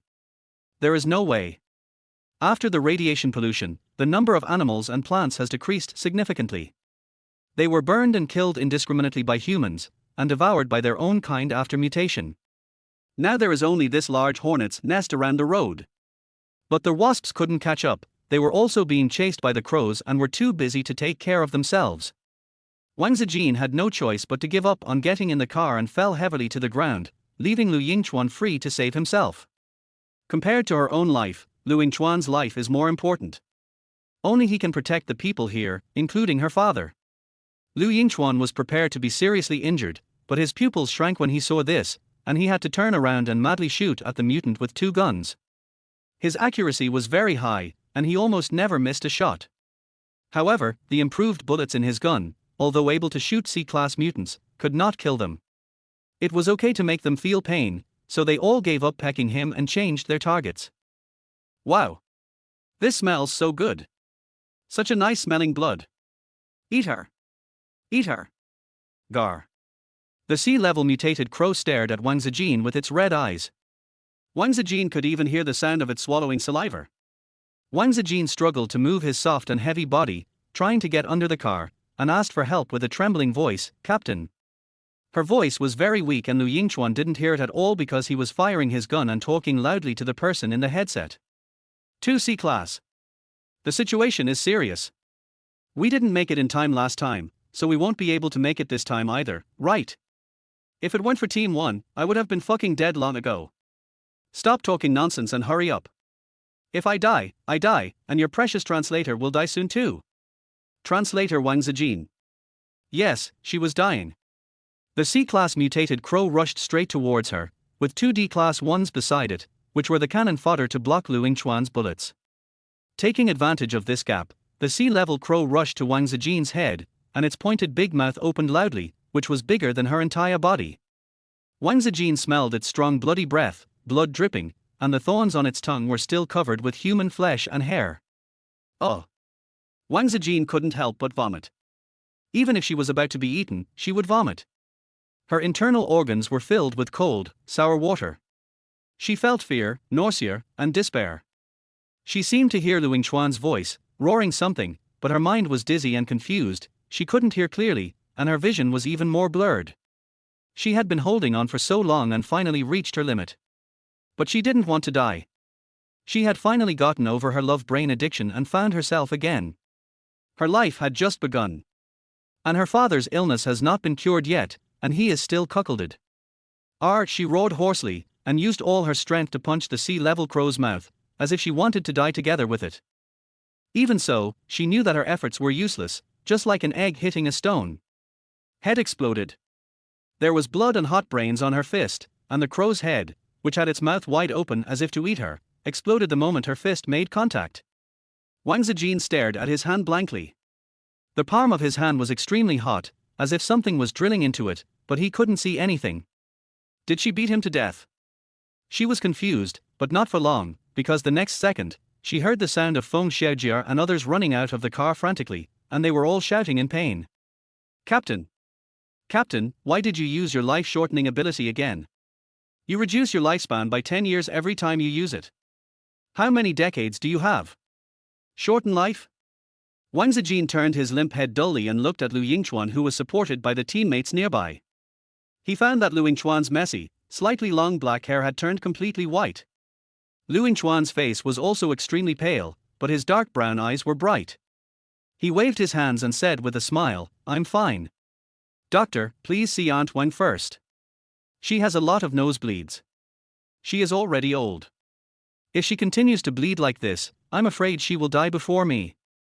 Our team's precious translator has finally been saved. It's worth it. Worth it." Chapter 11. You continue to hold hands. Lu Yingchuan fainted before Wang Zijin. His ability was too strong, and the price he paid was too high. He uses his own lifespan to transform into a super powerful explosive bullet that can kill a Class B mutant with one shot. The strongest mutant that has appeared so far is Class B, and it died from Lu Yingchuan's supernatural bullet. That was the early days of the planet's radiation, and the special team had not yet been established. The fight against the mutants mostly relied on the lives of the military. Liu Yingchuan was originally a lieutenant in the army.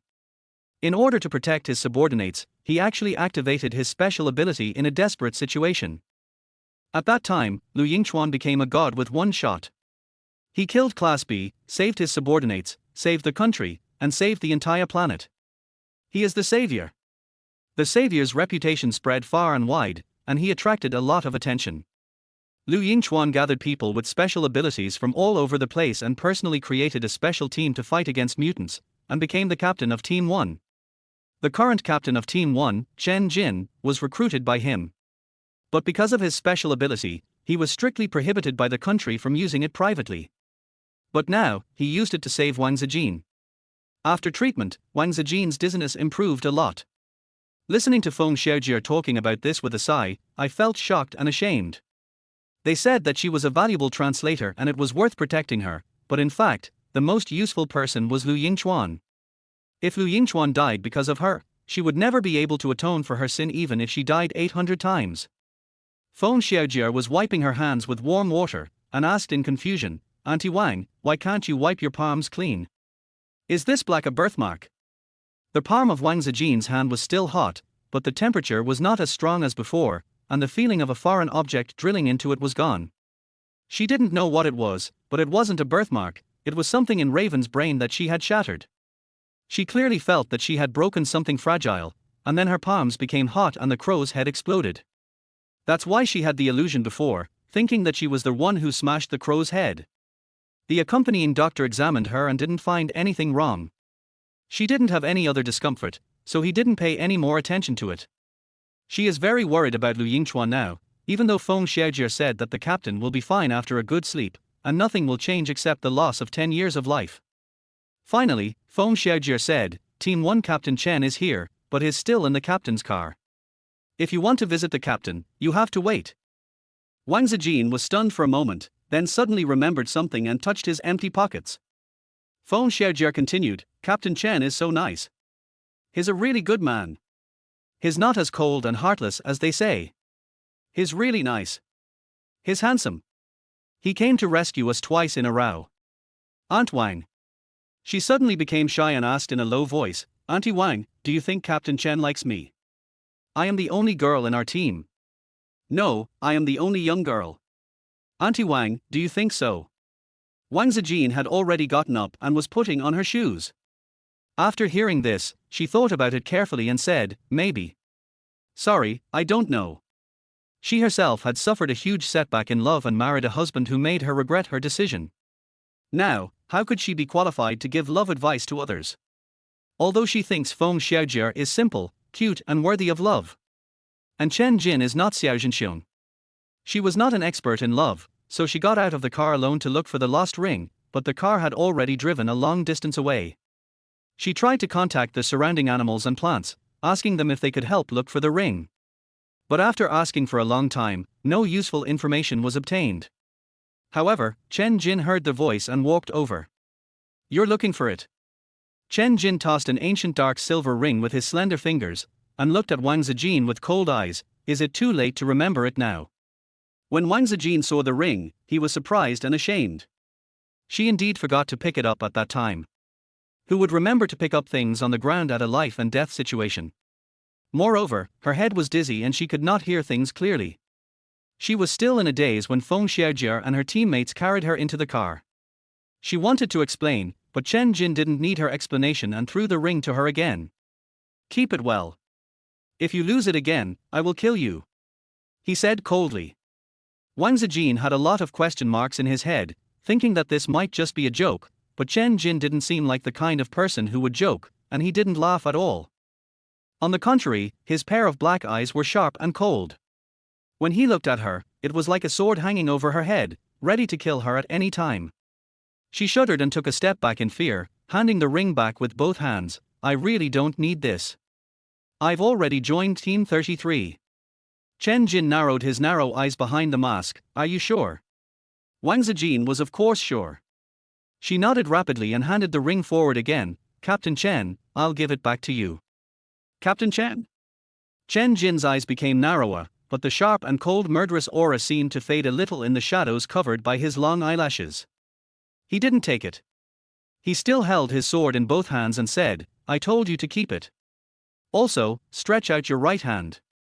Wang Zijin didn't understand why, but was a little afraid of him, so she immediately and obediently stretched out her right hand, revealing the black spot on her palm.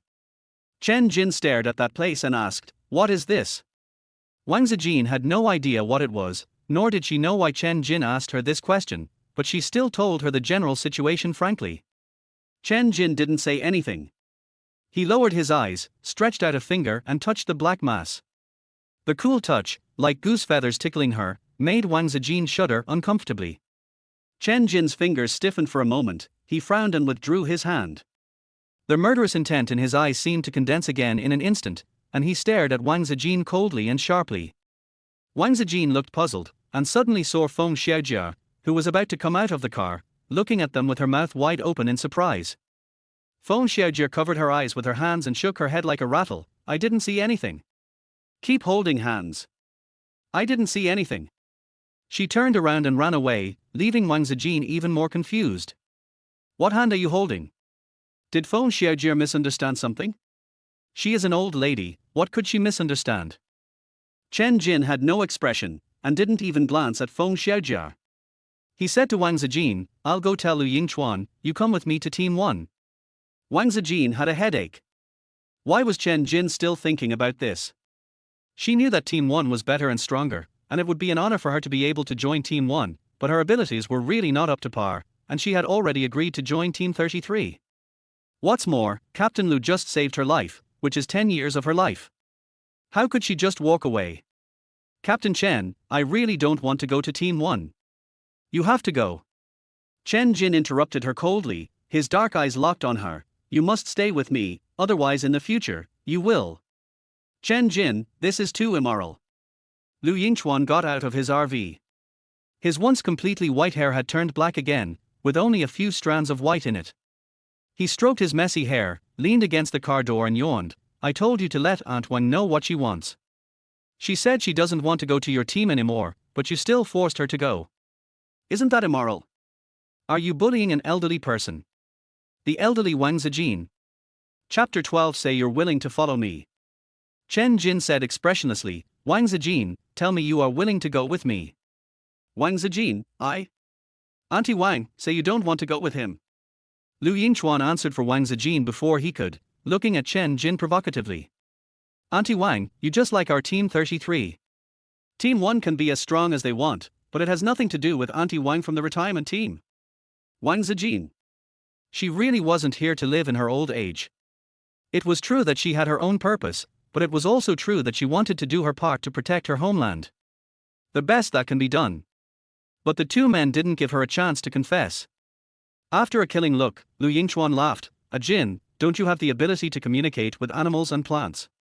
Even if we need someone else, Team 2 still has one." Chen Jin looked at him coldly. "I have my reasons for accepting Wang Zijin. But you, she followed your 33rd team and her life was on the line twice.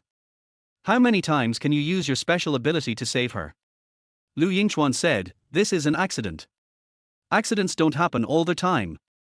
If you let Aunt Wang, an elderly person, run around with your team, isn't she in greater danger? You can't protect her all the time, right?" He patted Chen Jin's shoulder, and his smiling tone turned serious. "Our Jin, Aunt Wang is a good person. If you stay in the nursing home, at least you can enjoy your old age more comfortably." Wang Zijin. Okay, although the truth is there, Captain Lu is doing this for her own good. Besides, Captain Lu just saved her life, 10 years of her life. Wang Zijin was particularly grateful. He looked at Lu Yingchuan with red eyes, and it seemed that there was only Lu Yingchuan in his eyes. Chen Jin lifted his thin eyelids, withdrew his gaze from Wang Zijin, turned around and left in silence. He just said coldly, "Whatever you want." Seeing that he was leaving immediately, Lu Yingchuan waved enthusiastically. "Have lunch before you leave. We have a new chef, Aunt Wang. Aunt Wang's dishes are so delicious. I promise I won't make you vomit again." He didn't call out to Chen Jin, but turned to look at Wang Zijin with burning eyes. "Auntie Wang, what are we having for lunch? I loved the spicy pig's trotters you made last time. Can you make it again?" Wang Zijin nodded vigorously, yes. Captain, just order whatever you want to eat, I will make it.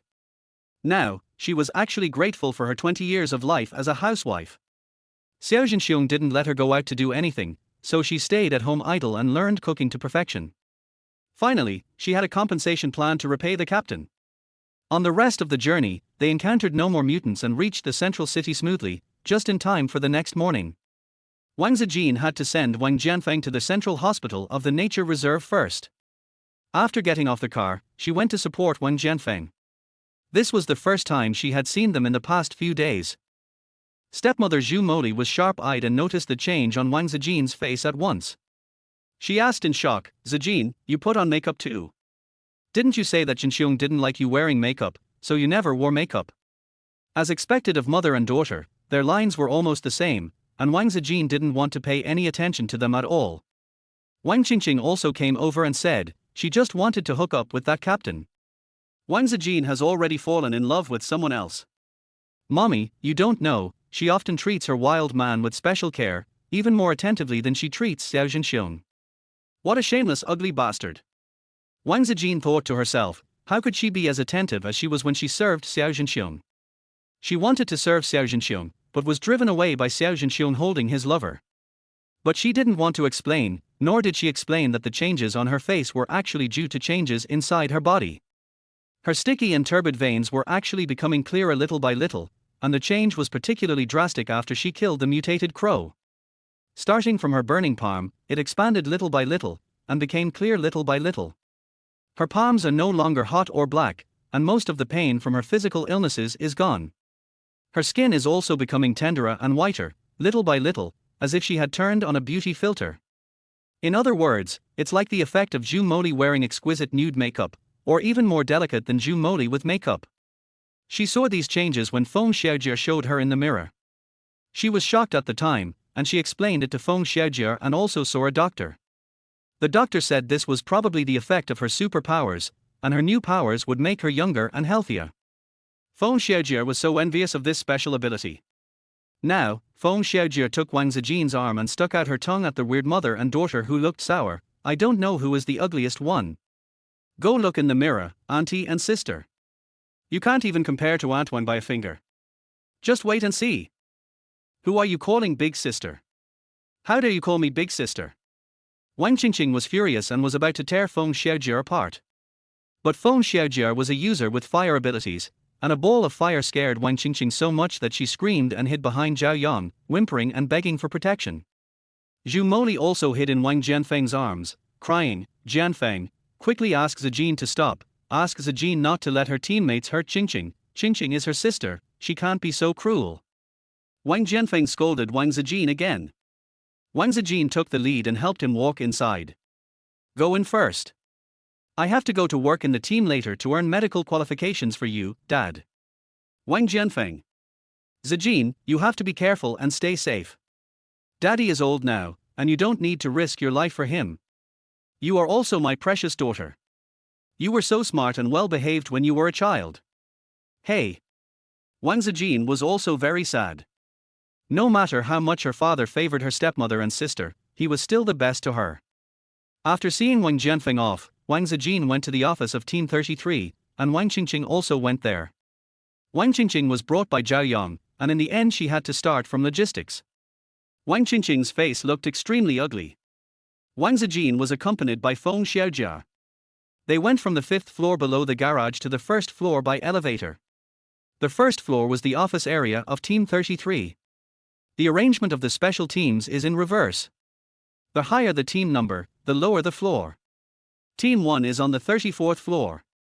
Each team consists of about 10 people. Team 33 has suffered heavy casualties, and 5 new teammates have joined from the substitute team on the negative 1st floor. They were all waiting in Lu Yingchuan's office. When they saw Wang Qingqing and Wang Zijin come in, they all looked at them. Wang Qingqing was young and beautiful, and she habitually put Wang Zijin above her and walked in front of him, like a proud princess with a nanny.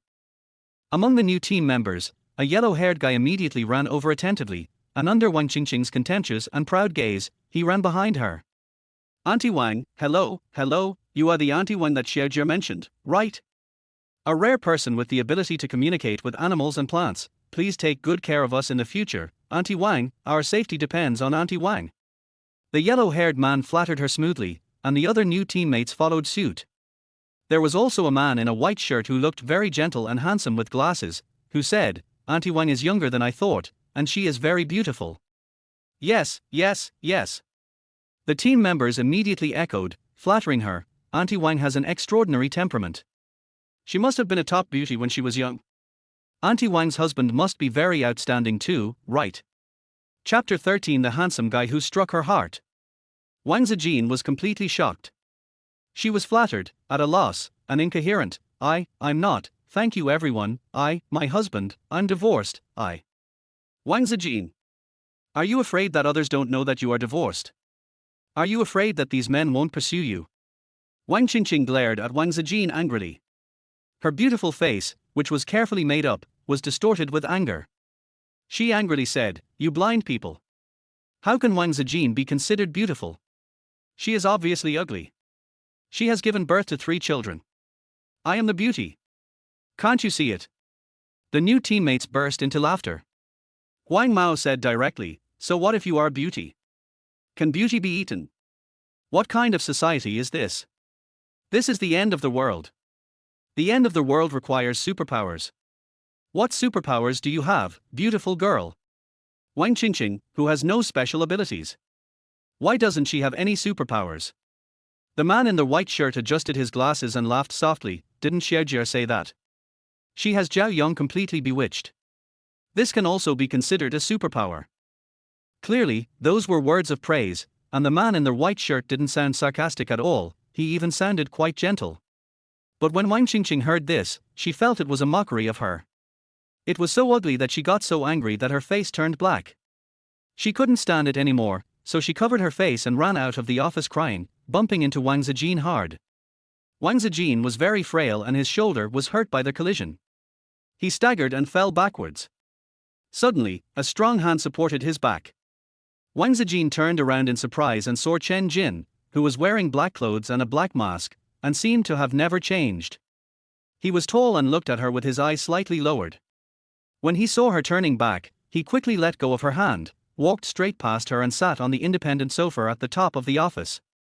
And behind Chen Jin, there was another person following. The man was tall and strong, wearing a formal black military uniform with golden accessories on his chest and shoulders, which was particularly gorgeous and dazzling. Wang Zijin felt that they looked familiar, but was not quite sure until his new teammates all stood up and saluted the 2 newcomers. Hello, Captain Chen. Hello, Captain Lu, they shouted in unison. Wang Zijin's guess was confirmed, but he still looked at the so-called Captain Lu with suspicion. This handsome face with a smooth white complexion and hair neatly combed back, is it really Lu Yingchuan? If it weren't for Lu Yingchuan's muscular physique, deep brown eyes, and handsome and sunny smile, she really wouldn't have dared to believe it. Not only her, Wang Qingqing was so shocked that she could fit a duck egg in her mouth. She was about to leave, but when she saw the 2 men come in, she couldn't move. Captain Chen was wearing a mask so she couldn't see what he looked like, but as soon as Captain Lu came in, she was blinded by the glare of golden light. The gorgeous military uniform and handsome looks make him even more handsome than the campus idol she had ever fallen in love with. But why is this handsome guy who captured her heart the poor, ugly loser she once scolded? Wang Qingqing was so angry that her lungs were about to explode. The more she was angry, the more she hated Wang Zijin. How could that ugly bastard Wang Zijin catch such a rich husband? So, she rushed to Lu Yingchuan before Wang Zijin, and flirted with him, lifting her hair and winking at him. Their voice was also coquettish, with an 800-degree pitch. Captain Lu, I'm here to report. Where is my workstation? Can you take me there? Wang Qingqing seemed to have completely forgotten her previous bad attitude towards Lu Yingchuan. Her shamelessness left Wang Zijin, who was watching, dumbfounded. No wonder Xiao Zhenxiong always disliked her in the past, saying that she was like a dead fish, ugly, stupid and boring, and asked her to learn from Wang Qingqing and her daughter. Now, she finally understood that this was what Xiao Zhenxiong wanted her to learn. But unfortunately, she couldn't learn it, didn't want to learn it, and now she doesn't need to learn it anymore. Everyone in the office was watching the show, wondering whether Lu Yingchuan could resist the beauty's coquettish behavior, including Wang Zijin, who was watching with curiosity. Lu Yingchuan stared at Wang Qingqing, who was almost leaning on his arms, and with a tsk sound, he shouted directly outside, "Zhao Yang! Take your family away. Don't you know that this is an important work area?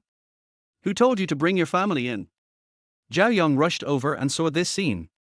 He stared at Wang Qingqing, who was still leaning in Lu Yingchuan's arms and unwilling to get up. His eyes were so angry that they were about to spit fire.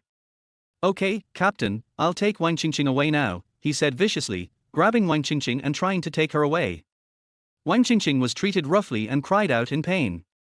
She kicked Zhao Yang with her high heels. "Let go. What nonsense are you talking about? Who are your family members? Let me go." The two people's voices faded away quickly. Everyone in the office had watched the show enough and watched closely, not daring to be the first to speak. Chen Jin, who was lazily sitting on the sofa with his long legs folded, tapped the black cloth sword with his cold white fingers and said coldly, "Hurry up and bring it here. I don't have time to watch the show here." Lu Yingchuan was speechless. "I don't want to act in this drama either, so why blame me? I told you to send it to your office, but you came here on your own. I haven't even changed out of this cumbersome outfit, but you never wear it to meetings." Lu Yingchuan sighed and walked over. He opened the drawer and rummaged through a pile of messy documents. He took out a copy and handed it to Chen Jin, saying, "This is Aunt Wang's personal information that you wanted. Why don't you take a look at the others? Wang Zijin. Why look at her profile? No, why only look at her profile?" The other teammates were also confused, but Chen Jin didn't give an answer. He took the information and got up and left, saying only, "Everyone else is fine." Wang Zijin. After Chen Jin left, the other teammates looked at Wang Zijin in confusion. Wang Mao muttered, "Auntie Wang is fine. What could be wrong with Auntie Wang?" With a slap, Lu Yingchuan slapped him on the head. "What does this have to do with you? Wang Mao, take Aunt Wang to get familiar with the working environment, and leave the rest to Feng Xiaojia." Wang Mao rubbed his head with tears in his eyes. "Captain, my name is Li Fei, not Wang Mao." Lu Yingchuan said, "Oh," and waved his hand. "Go ahead, Wang Mao." Li Fei. Li Fei is a chatterbox with a sweet tongue. He takes Wang Zijin around the huge first floor of Team 33, as leisurely as if he were strolling in a back garden. "Auntie Wang, don't worry. You are Xiaojia's friend, which means you are Li Fei's friend. We young people get along well with each other. We all respect the old and love the young. If you are like Wang Qingqing, we will help you fight one by one." Wang Zijin thanked him gratefully. Feng Xiaojia came over and interrupted. "Li Fei, you're right. You're a loyal boy. I really watched you grow up." When Li Fei saw Feng Xiaojia, his eyes lit up. "Xiaojia. Didn't I watch you grow up? Of course, of course. Let's have dinner together later, it's my treat. Aunt Wang can come too." Wang Zijin felt that she was not suitable to be a light bulb and wanted to refuse, but she had to, because Lu Yingchuan spoke in the group. He said he would treat the team to dinner tonight, and at Wang Zijin, "Auntie Wang, I'll leave the chef position to you. We'll all help you." Wang Zijin took the special mobile phone he had just received for the team, listened to their voice message in the group, and agreed without thinking. The next second, another voice message came into the group. "You do whatever he tells you to do. Do you like him?" Chapter 14. She abused me. The group exploded. Although this is an independent group of Team 33, there are also a few outsiders in it, such as the management of the headquarters and the person who just sent a sudden voice message. The name displayed is Chen Jin. Feng Xiaojia screamed on the spot and said excitedly, "Captain Chen actually sent a voice message. This is his first voice message. Aunt Wang. Captain Chen definitely likes you. He's jealous." Wang Zijin was frightened by Feng Xiaojia's shocking words and quickly pulled her back. "Don't talk nonsense, I'm the same age as his mother. Don't say such things." Wang Zijin is impressed by Feng Xiaojia. Ever since that time when Feng Xiaojia misunderstood her and Chen Jin holding hands by the RV, she insisted that the person Chen Jin liked was Wang Zijin, not her. The reason is that Chen Jin is cold and ruthless to everyone. He is too lazy to say a word and even thinks the air outside is dirty. He has a serious misophobia and always wears a mask. But Chen Jin actually held Wang Zijin's hand. Although Wang Zijin explained again and again that they were not holding hands, Chen Jin just looked at the black spot on her hand, which made Feng Xiaojia quiet for 2 days. Now, when Feng Xiaojia saw this voice message, his passion for the couple rekindled, and he became obsessed with supporting them. Fortunately, Feng Xiaojie listened to her and didn't say these words outside. There were only 3 of them here. Of course, Li Fei was also frightened and shocked by Feng Xiaojie's shocking words. Impossible. Li Fei was still rational and analyzed. Captain Chen is so outstanding. There are many people in our team who like him. Oh, Aunt Wang, I'm not saying you're not good, but... He scratched his hair in confusion and said harshly, anyway, this is absolutely impossible. If it's possible, I'll poop upside down, okay? Oh, disgusting. Feng Xiaojie rolled his eyes, raised his head and chest, full of confidence, it's possible.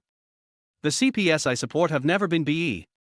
Li Fei didn't know whether to laugh or cry. Come on, you just read those romance novels, this is reality, sister. Just ask any guy if he would date Aunt Wang. What do you mean? If I were a man, I would like Aunt Wang. I would fall in love with Aunt Wang. Feng Xiaojie said angrily. The 2 of them were arguing so much that Wang Zijin sighed tiredly and showed them her phone. You are really the only one who thinks so, Xiaojie, please stop talking nonsense like this.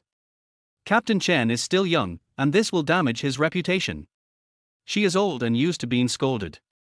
Compared with this misunderstanding, it is nothing. But Chen Jin is different. Besides, Chen Jin didn't like her at all. Chen Jin even said that he would kill her. Unfortunately, she couldn't explain this sentence. On the mobile page that Wang Zijin opened, although the 33-team group was in an uproar, no one thought the same as Feng Xiaojie. They were all shouting flattery like, the boss is around, worship the boss bless you, and so on. Another said, who is Captain Chen talking about? Who likes our Captain Lu? Are you talking about Aunt Wang? As a result, the whole screen was filled with the word, get lost, and it was Lu Yingchuan who had the hair. After reading the news, Feng Xiaojie was extremely discouraged and even doubted herself, did I really support the wrong CP? Her excitement wore off, and she realized that Wang Zijin looked pale and very tired. She hurriedly tugged at Wang Zijin's sleeve and whispered, I'm sorry, Aunt Wang, I didn't tell anyone. Xiao Fei is not an outsider. I just think you and Captain Chen are a good match. Although you are much older than Captain Chen, when I saw you 2 standing together that day, I thought you 2 were a good match. I was wrong, Aunt Wang. Wang Zijin was not angry with Feng Xiaojie, but felt ashamed for tarnishing Chen Jin's reputation and Lu Yingchuan's reputation. She comforted Feng Xiaojie for a few words, and Feng Xiaojie was revived. With sparkling eyes, she asked excitedly, but why is the captain angry? Could it be that the captain likes Captain Chen? Wow. I can also support this couple. They are so sweet. Wang Zijin, Li Fei.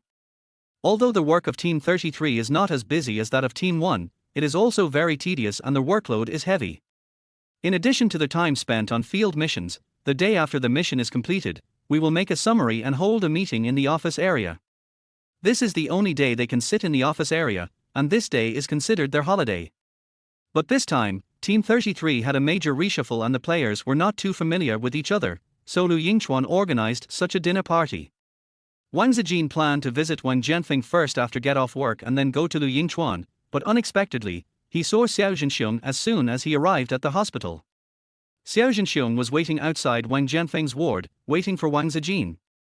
When he saw Wang Zijin coming, he went up to her, cursing. Wang Zijin. Are you determined to get a divorce? Let's get a divorce. Who cares about an ugly woman like you? Anyway, you don't want me, nor do you want your son and daughter. Xiao Lei deserves to die. He deserves to have such a cruel mother. Wang Zijin was about to ignore him and go straight into the ward, but she froze when she heard that, raised her eyes and looked at him. What did you say? What happened to Xiao Lei? Seeing that she still cared about Xiao Lei, Xiao Zhenxiong laughed, but his laugh was extremely mocking. What happened to Xiao Lei? Xiao Lei is going to die. It's because I led them to find you, the mother who eloped with a wild man. Our plane was attacked. Xiao Lei's legs were eaten by the mutant. What? Wang Zijin was stunned for a moment, his eyes trembling violently, but he pursed his pale lips and said coldly, it has nothing to do with me.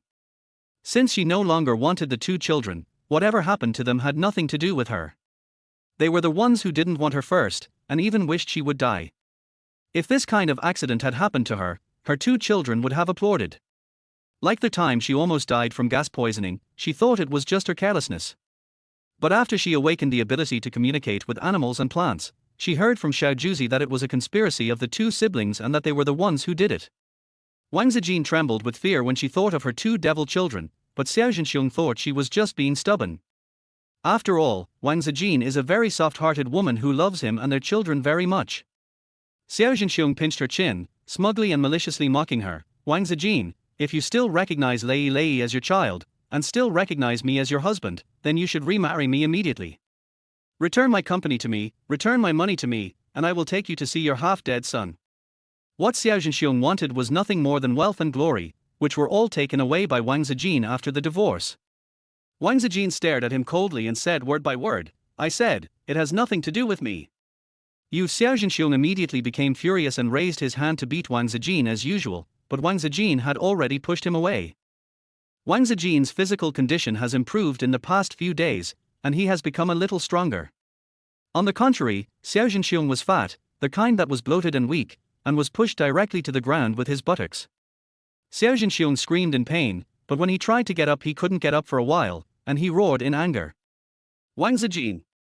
You are such a cruel woman. You didn't even care that your own child was dying. There is no mother like you in this world. Father-in-law. Mother-in-law. Please come and judge for your son-in-law. Wang Zijin hit me, she abused me. Ouch. Chapter 15, This Couple. Wang Zijin knew that Xiao Zhenxiong was making a fuss here just to please Wang Jianfeng. That's why she didn't want to pay attention to him and wanted to go directly into the ward, but Xiao Zhenxiong brought up the news that Xiao Lei had died in an accident. As a mother who carried Xiao Lei for 10 months and raised him, it was impossible for her not to be moved. But, it was only limited to being moved.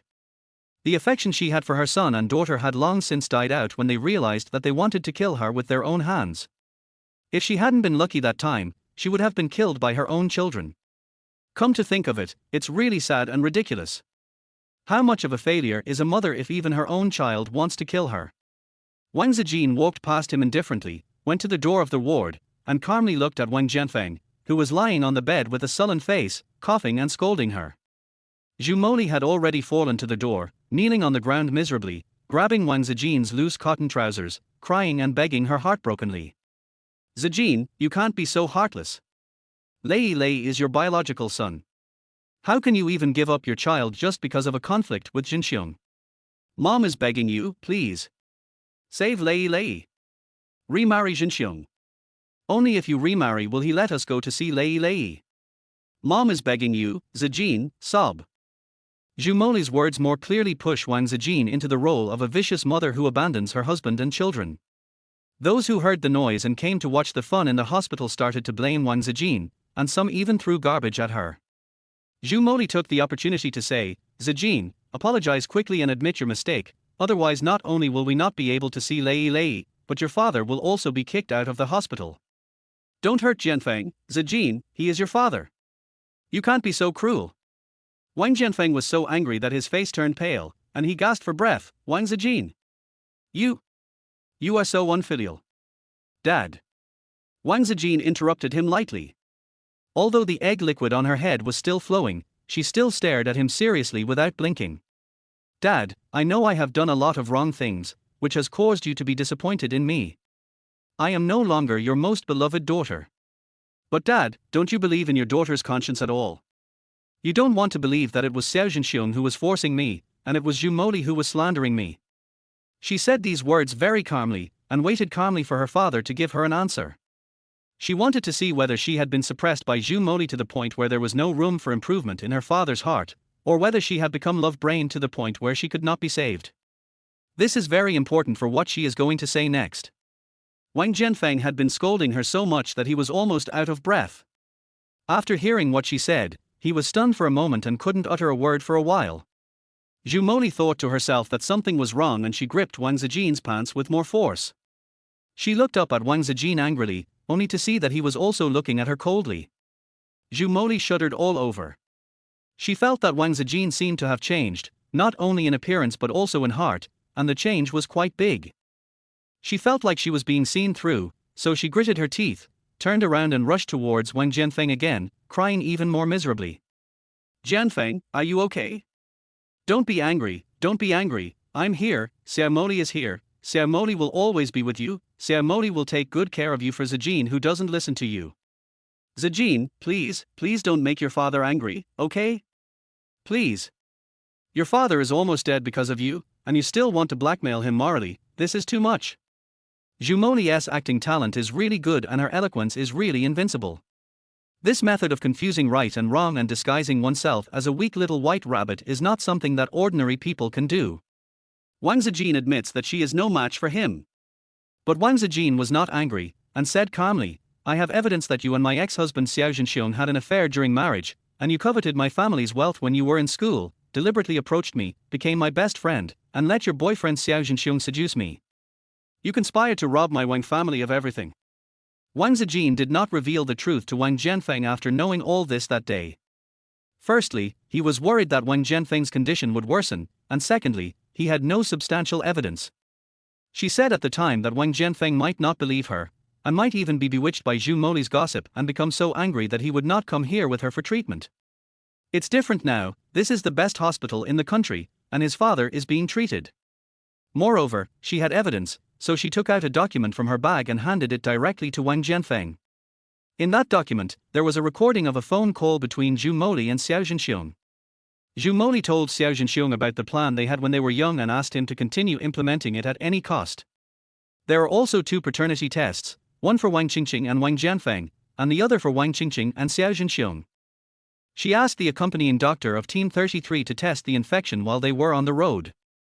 If Xiao Zhenxiong had not come to Wang's house to scold her that night, she would not have been able to obtain Xiao Zhenxiong's hair. It could be said that this was evidence that came right to her doorstep. Wang Zijin looked at her father's shocked and pale face and sighed in her heart. She knew best how painful it was to feel this way. But she couldn't let her father be kept in the dark his whole life just because she felt uncomfortable, and let the Avilders continue to run rampant and suck blood from her father. She asked the doctor to monitor her father's physical condition, and then looked at Zhu Moli and Xiao Zhenxiong who had been barking since she handed over the evidence. The 2 men scolded her until their faces turned red, but their faces were obviously panicked, and they even wanted to pull her and beat her. Wang Zijin looked at them indifferently without taking any action. She just called a group of birds in her heart to fly over and peck them, making them scream and roll around in the arms. Zhenxiong. Save me. Save me. Are my face. Zhenxiong, block it for me. Didn't you say you love me the most and will love me forever? Come here if it hurts so much. Come and block it. These damn birds. Are you crazy? Damn birds. Why are they only pecking at the 2 of us? The 2 men had no time to act when the disaster was imminent. Listening to their conversation, the onlookers were all confused by the reversal. They were ashamed of their previous insults to Wang Zijin, so they insulted the cheating couple in a disguised way and threw garbage at them. Even the birds can't stand it anymore. Peck them. Peck this couple to death. But Wang Zijin didn't want the birds to peck them to death. She was a law-abiding citizen and she would not kill anyone. She was just acting in self-defense, letting the birds help her avoid the risk of getting beaten and preventing them from getting up and hitting her again. So, she quickly let the birds go. The 2 adulterers, whose bodies and faces were covered with blood from being pecked, were wrestling in an ugly manner, and were trying to strangle each other. It's all your fault. It's all your bad idea. Now I have lost my wealth and am about to be pecked to death by birds. This was what Xiao Zhenxiong shouted. Zhu Moli also yelled, you are useless. You are poor bastard with no future. If I don't suggest doing this, when can we become rich? It's obvious that Wang Zijin is just a naive love-brained girl. You can't even control her and let her escape from our control. You are a waste. Chapter 16. Are you caring about me? The 2 men thought they were dead, so they fought each other fiercely at the last moment. The people present were listening to the opera with great excitement, and they hit them even harder, forcing the 2 of them to flee in terror. Wang Zijin then looked at Wang Jianfeng, who was almost fainted from anger, and said guiltily, I'm sorry, Dad. It's my fault that I was blind and made the wrong friend. She is a love-brained person. I was in love before marriage, or rather, I have been in love since childhood. How should I put it? She just really wants to fall in love, and she is the type who will easily fall in love with whoever treats her well. It was because Zhu Moli discovered her entry point that she approached her and introduced her boyfriend Xiao Zhenxiong to her, making Wang Zijin fall in love with Xiao Zhenxiong. Wang Zijin was a lovesick person to begin with, so she couldn't stand the deliberate seduction, not to mention that Xiao Zhenxiong was tall, handsome and pretended to be a warm man at that time. She was so obsessed that she lost herself and did whatever he told her to do. She even wanted to steal their household registration booklet and get the marriage certificate secretly. Wang Jianfeng, who had always opposed her being with Xiao Zhenxiong, became furious, locked her up, and gave Xiao Zhenxiong a severe lesson. Xiao Zhenxiong's seduction plan failed, so Zhu Moli did it herself. Zhu Moli took the opportunity to visit Wang Zijin and said that it was her birthday and she wanted to celebrate with Wang Zijin, and got Wang Jianfeng drunk. That's why when Wang Jianfeng woke up the next day, he was holding the naked Zhu Moli, and Zhu Moli was in tears and threatened to commit suicide, so Wang Jianfeng was forced to get married again. Wang Zijin is now slowly recalling what happened and is able to piece together all the details. In the past 20 years, all she had in her mind was Xiao Zhenxiong. Everything else could be ignored, and nothing was more important than Xiao Zhenxiong. She is really very love-brained and very stupid. But, it's also very weird. Is there any normal person who would be as abnormal as her in love? Now that she has come to her senses, everything is normal? She couldn't tell what was wrong, but she felt like everything was wrong with her. It was so weird. Wang Jianfeng did not blame Wang Zijin, but he was really hurt in his heart, and he also felt guilty for bullying Zhu Moli, whom he protected. He said, "I am not a competent father. I promised your mother that I would take good care of you, but in the end, Dad believed Zhu Moli and treated you badly. It's Dad's fault." Wang Jianfeng burst into tears. He seemed to have suddenly become older at that moment. If the doctor had not been examining him next to him, he would have probably not survived. After a busy period, by the time Wang Jianfeng was out of danger and fell asleep, it was already dark outside. Wang Zijin hired several caregivers to take care of her father before she closed the door and left. Only then did she remember that she had to go to the captain's house to cook. Wang Zijin was extremely embarrassed and quickly took out his cell phone to check the group messages, which included a lot of messages and several missed calls. The captain beat him, Feng Xiaojie beat him, and Su Yangbei?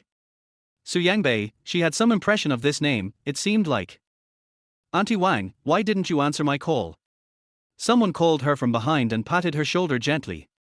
When Wang Zijin turned around, she saw a thin young man in a white shirt and black trousers, with a pair of gold-rimmed glasses on his fair and handsome face.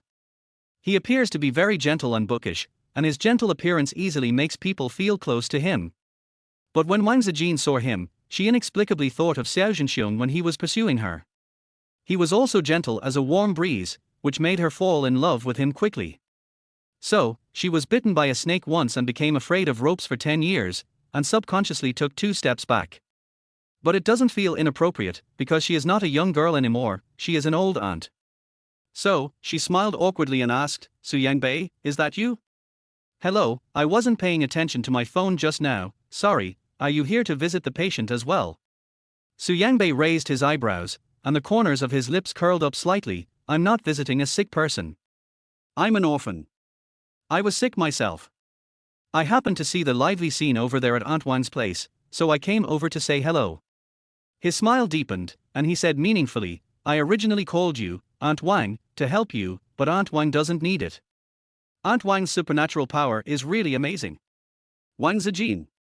She had been flattered by Li Fei all day, and now she felt a little embarrassed when being praised again. "That's all I can do. I can't compare to you guys. You have ice ability, right?" She had already recalled Li Fei's introduction to her, mentioning the names and abilities of each teammate, including, of course, Su Yangbei in front of her. They were transferred up from the substitute team, but the substitute team does not refer to those with very poor abilities. Rather, they are the substitutes if there is a vacancy in Team 1 to Team 33. Ice-related abilities like Su Yangbei's are very powerful. Su Yangbei has been a substitute for many teams, but he could not stay in each team for long. Because even though he had awakened his ice ability, he wasn't very good at fighting. Not only did he often fail, he also accidentally hurt his teammates many times. Therefore, no team wanted him later, until Team 33 was short of people on a large scale, and he took the initiative to apply to be transferred to Team 33. He was very frank and told the reason at that time. Team 33 was the simplest and most idle retirement team and was the most suitable for him. When Li Fei talked about Su Yanbei's words, he was so happy that he said he thought so too. Then, Feng Xiaojie punched and kicked him, and said, if Team 33 really just wanted to eat and wait for death, would so many people in their team have died? Feng Xiaojie was crying at that time. Wang Zijin was also moved when she thought about it. She felt that Su Yanbei's words were indeed inappropriate. So, she said to Su Yanbei seriously, Team 33's work is also quite dangerous. If we want to survive, we must work hard to make ourselves stronger, at least not hold them back. This is what I think. What about you, Su Yanbei? Su Yanbei had already followed her to the hospital gate. Hearing this, he glanced at Wang Zijin in surprise. Auntie Wang, are you concerned about me? No one has ever cared about my life or death. I'm really touched. You're so good to me, Auntie Wang. Wang Zijin. Did he misunderstand something? Wang Zijin explained awkwardly, I am just giving you advice as a colleague. Of course, I am also an elder, so it is my duty to care about you juniors. I am a newcomer at work, so I will help you in life if I can. What kind of life? Su Yanbei tilted his head and blinked his peach blossom eyes with bright red teardrop moles. Wang Zijin was a little confused and had no intention of doing anything wrong, but Su Yanbei's action was so provocative that the girls around them screamed. Su Yanbei is already very handsome, and he always smiles and speaks gently, which adds a layer of beauty filter to him. The kind that is more eye-catching and more likable. Passers-by were looking at him sideways, especially the young girls, who were obviously shy, and the brave ones were running towards him. Chapter 17, Dating Aunt Wang. Su Yanbei seemed frightened. He leaned closer to Wang Zijin and looked at him for help. Auntie Wang, can you help me? Can you help me block the peach blossoms? He looked pitiful. Wang Zijin suddenly thought of Zhu Moli. She had been accustomed to Zhu Moli's dramatic tricks over the years, so she felt awkward no matter how she looked at Su Yanbei now. But as a colleague, I will help if I can, and it's not a difficult thing to do. So, Wang Zijin walked out with his head held high and chest puffed out, standing in front like a protective child. Don't be afraid, son. Mom will tell them that you already have a wife, and your daughter-in-law is waiting for us to come back home. Wang Zijin said loudly. The girls who were approaching. Su Yanbei. The girls dispersed, and Wang Zijin's nervous nerves finally relaxed. She covered her heart that was beating wildly because of lying. She is not good at lying at all, although this is just to help others, it can be considered a white lie. She took a deep breath and comforted Su Yanbei behind her. It's okay, they are gone. Su Yanbei. Su Yanbei was speechless at Wang Zijin's unique help. He looked at Wang Zijin's back as he got into the car first, and waved to him to catch up. You know what, this really looks like his mother. Mom? He. It was already past 8 o'clock in the evening when Wang Zijin and Su Yanbei arrived at Lu Yingchuan's apartment. But they hadn't started eating yet, and a group of grown men and a girl named Feng Xiaojie were busy in Lu Yingchuan's kitchen. Since there are too many dishes to prepare, and none of them have much cooking experience, it would be difficult to prepare a big meal. That's why Lu Yingchuan had Wang Zijin in the group. They could only rely on Wang Zijin. If Wang Zijin stood them up, they would have to do it themselves to have enough food and clothing. Now that Wang Zijin has arrived, they feel like they have seen a savior and are about to cry. Auntie Wang, you're finally here. You're finally here. We all missed you so much. Li Fei howled the loudest and spoke the sweetest. Feng Xiaojie was not to be outdone. She ran over and hugged Wang Zijin. Auntie Wang, you're finally here. They bullied me, saying that I have to know how to cook because I'm a girl, and they forced me to do it. My hands were burned by the fire. Woo. Wang Zijin, don't you have fire-type abilities? Why are you so careless? Did you apply the medicine? Wang Zijin held Feng Xiaojie's fingers with concern and looked at them. Su Yanbei, who was standing behind her, saw this and laughed out loud. He said inexplicably, it's a bit difficult to grab. What? Wang Zijin didn't quite hear his soft and vague words. But Su Yanbei didn't say anything else, because Wang Zijin had been pulled away from him by Feng Xiaojie, and he whispered in Wang Zijin's ear. Auntie Wang, why are you with Su Yanbei? Don't be fooled by his appearance. He is well known for being a scumbag and a jerk. I can't even count the number of girlfriends he has had with my hands. Don't be fooled by him. Wang Zijin was shocked. Really? Then he asked me to help him block it. No, how could I be deceived? Wang Zijin was speechless. She was called an ugly woman all the time, so why would she be afraid of being cheated by others? Xiao Zhenxiong cheated her and took her property, but Su Yangbei wouldn't do that, right? The housing for their special team is allocated by the state. Each person has an apartment in this building, and the salary is also quite high. After all, their job is to defend the country and it is a life-threatening job. Wang Zijin thought about it carefully, so even if she found out that Su Yangbei was a bit of a green tea person, as long as it didn't harm others or herself, she would still be happy to help as a colleague. Now that I think about it, it seems that he is the only one who is harmed. Feng Xiaojie said, he's a liar. Aunt Wang, don't be fooled by him. He can't compare to our Captain Chen in any way. Captain Chen is much better than him. Wang Zijin. How come this was chosen? Wang Zijin's face was filled with embarrassment. Although Feng Xiaojie's voice was not loud, Su Yangbei was not far away. If she heard it, she would not be the only one who would be embarrassed. Wang Zijin quickly changed the subject. What other dishes have not been cooked yet? Let me see. Captain. That hairtail fish only needs to be fried, no need to deep fry it. Let me do it, let me do it. Wang Zijin rescued all of them, and methodically cooked dishes that a large group of them could not cook. Compared with the few pitch-black dishes they cooked, these dishes were simply divine. While eating the dishes, the teammates kept praising Wang Zijin for her good cooking skills. They said that Team 33 would have a good time in the future as they would rely on Aunt Wang for cooking and other things. Wang Zijin didn't mind helping them cook. It was much happier than cooking for Xiao Zhenxiong, and it seemed that this was the only way she could help Team 33. At this time, Su Yangbei suddenly said, from now on, whoever marries Aunt Wang will be so happy. After he sighed, he turned his head and blinked at Wang Zijin. Auntie Wang, look at me, do I have a chance? Everyone knows that Wang Zijin is divorced, and everyone also knows that Wang Zijin is currently single. But Wang Zijin's age was there, so everyone thought Su Yangbei was just joking. Li Fei even followed suit. Auntie Wang, look at me, do I have a chance? Auntie Wang, look at me too. My child wants to eat Auntie Wang's cooking every day in the future. More and more people started to make noises, so Lu Yingchuan stopped them by scolding them with a smile. Shut up. You have no respect for yourselves. Our team finally has Aunt Wang who can cook. If she is scared away by you, you will suffer in the future. Everyone laughed and apologized to Wang Zijin, saying that it was just a joke. The corners of Wang Zijin's mouth twitched in embarrassment. She didn't like joking. On the contrary, she was so socially anxious that she wished she could find a hole in the ground to crawl into. Fortunately, the captain stopped the fuss, otherwise she would really get up and run away. But the silence lasted less than a second before Su Yangbei sighed and said, why are you guys making such a fuss? I'm serious, Aunt Wang, can you please consider me? Everyone. This time it wasn't a joke. Everyone was silent. They looked at Su Yangbei as if he were a mutant, including Wang Zijin herself. Feng Xiaojie immediately slammed the table in anger and stood up. I knew that you, Su Yangbei, coveted Aunt Wang. The way you look at Aunt Wang is like your mouth is watering when you see the food on the table. But don't even think about it. You change girlfriends as fast as you change clothes. Don't come to harm our Aunt Wang. You are not worthy of my Aunt Wang. Everyone. Ahem. Li Fei tugged at Feng Xiaojie's arm. This is too fake.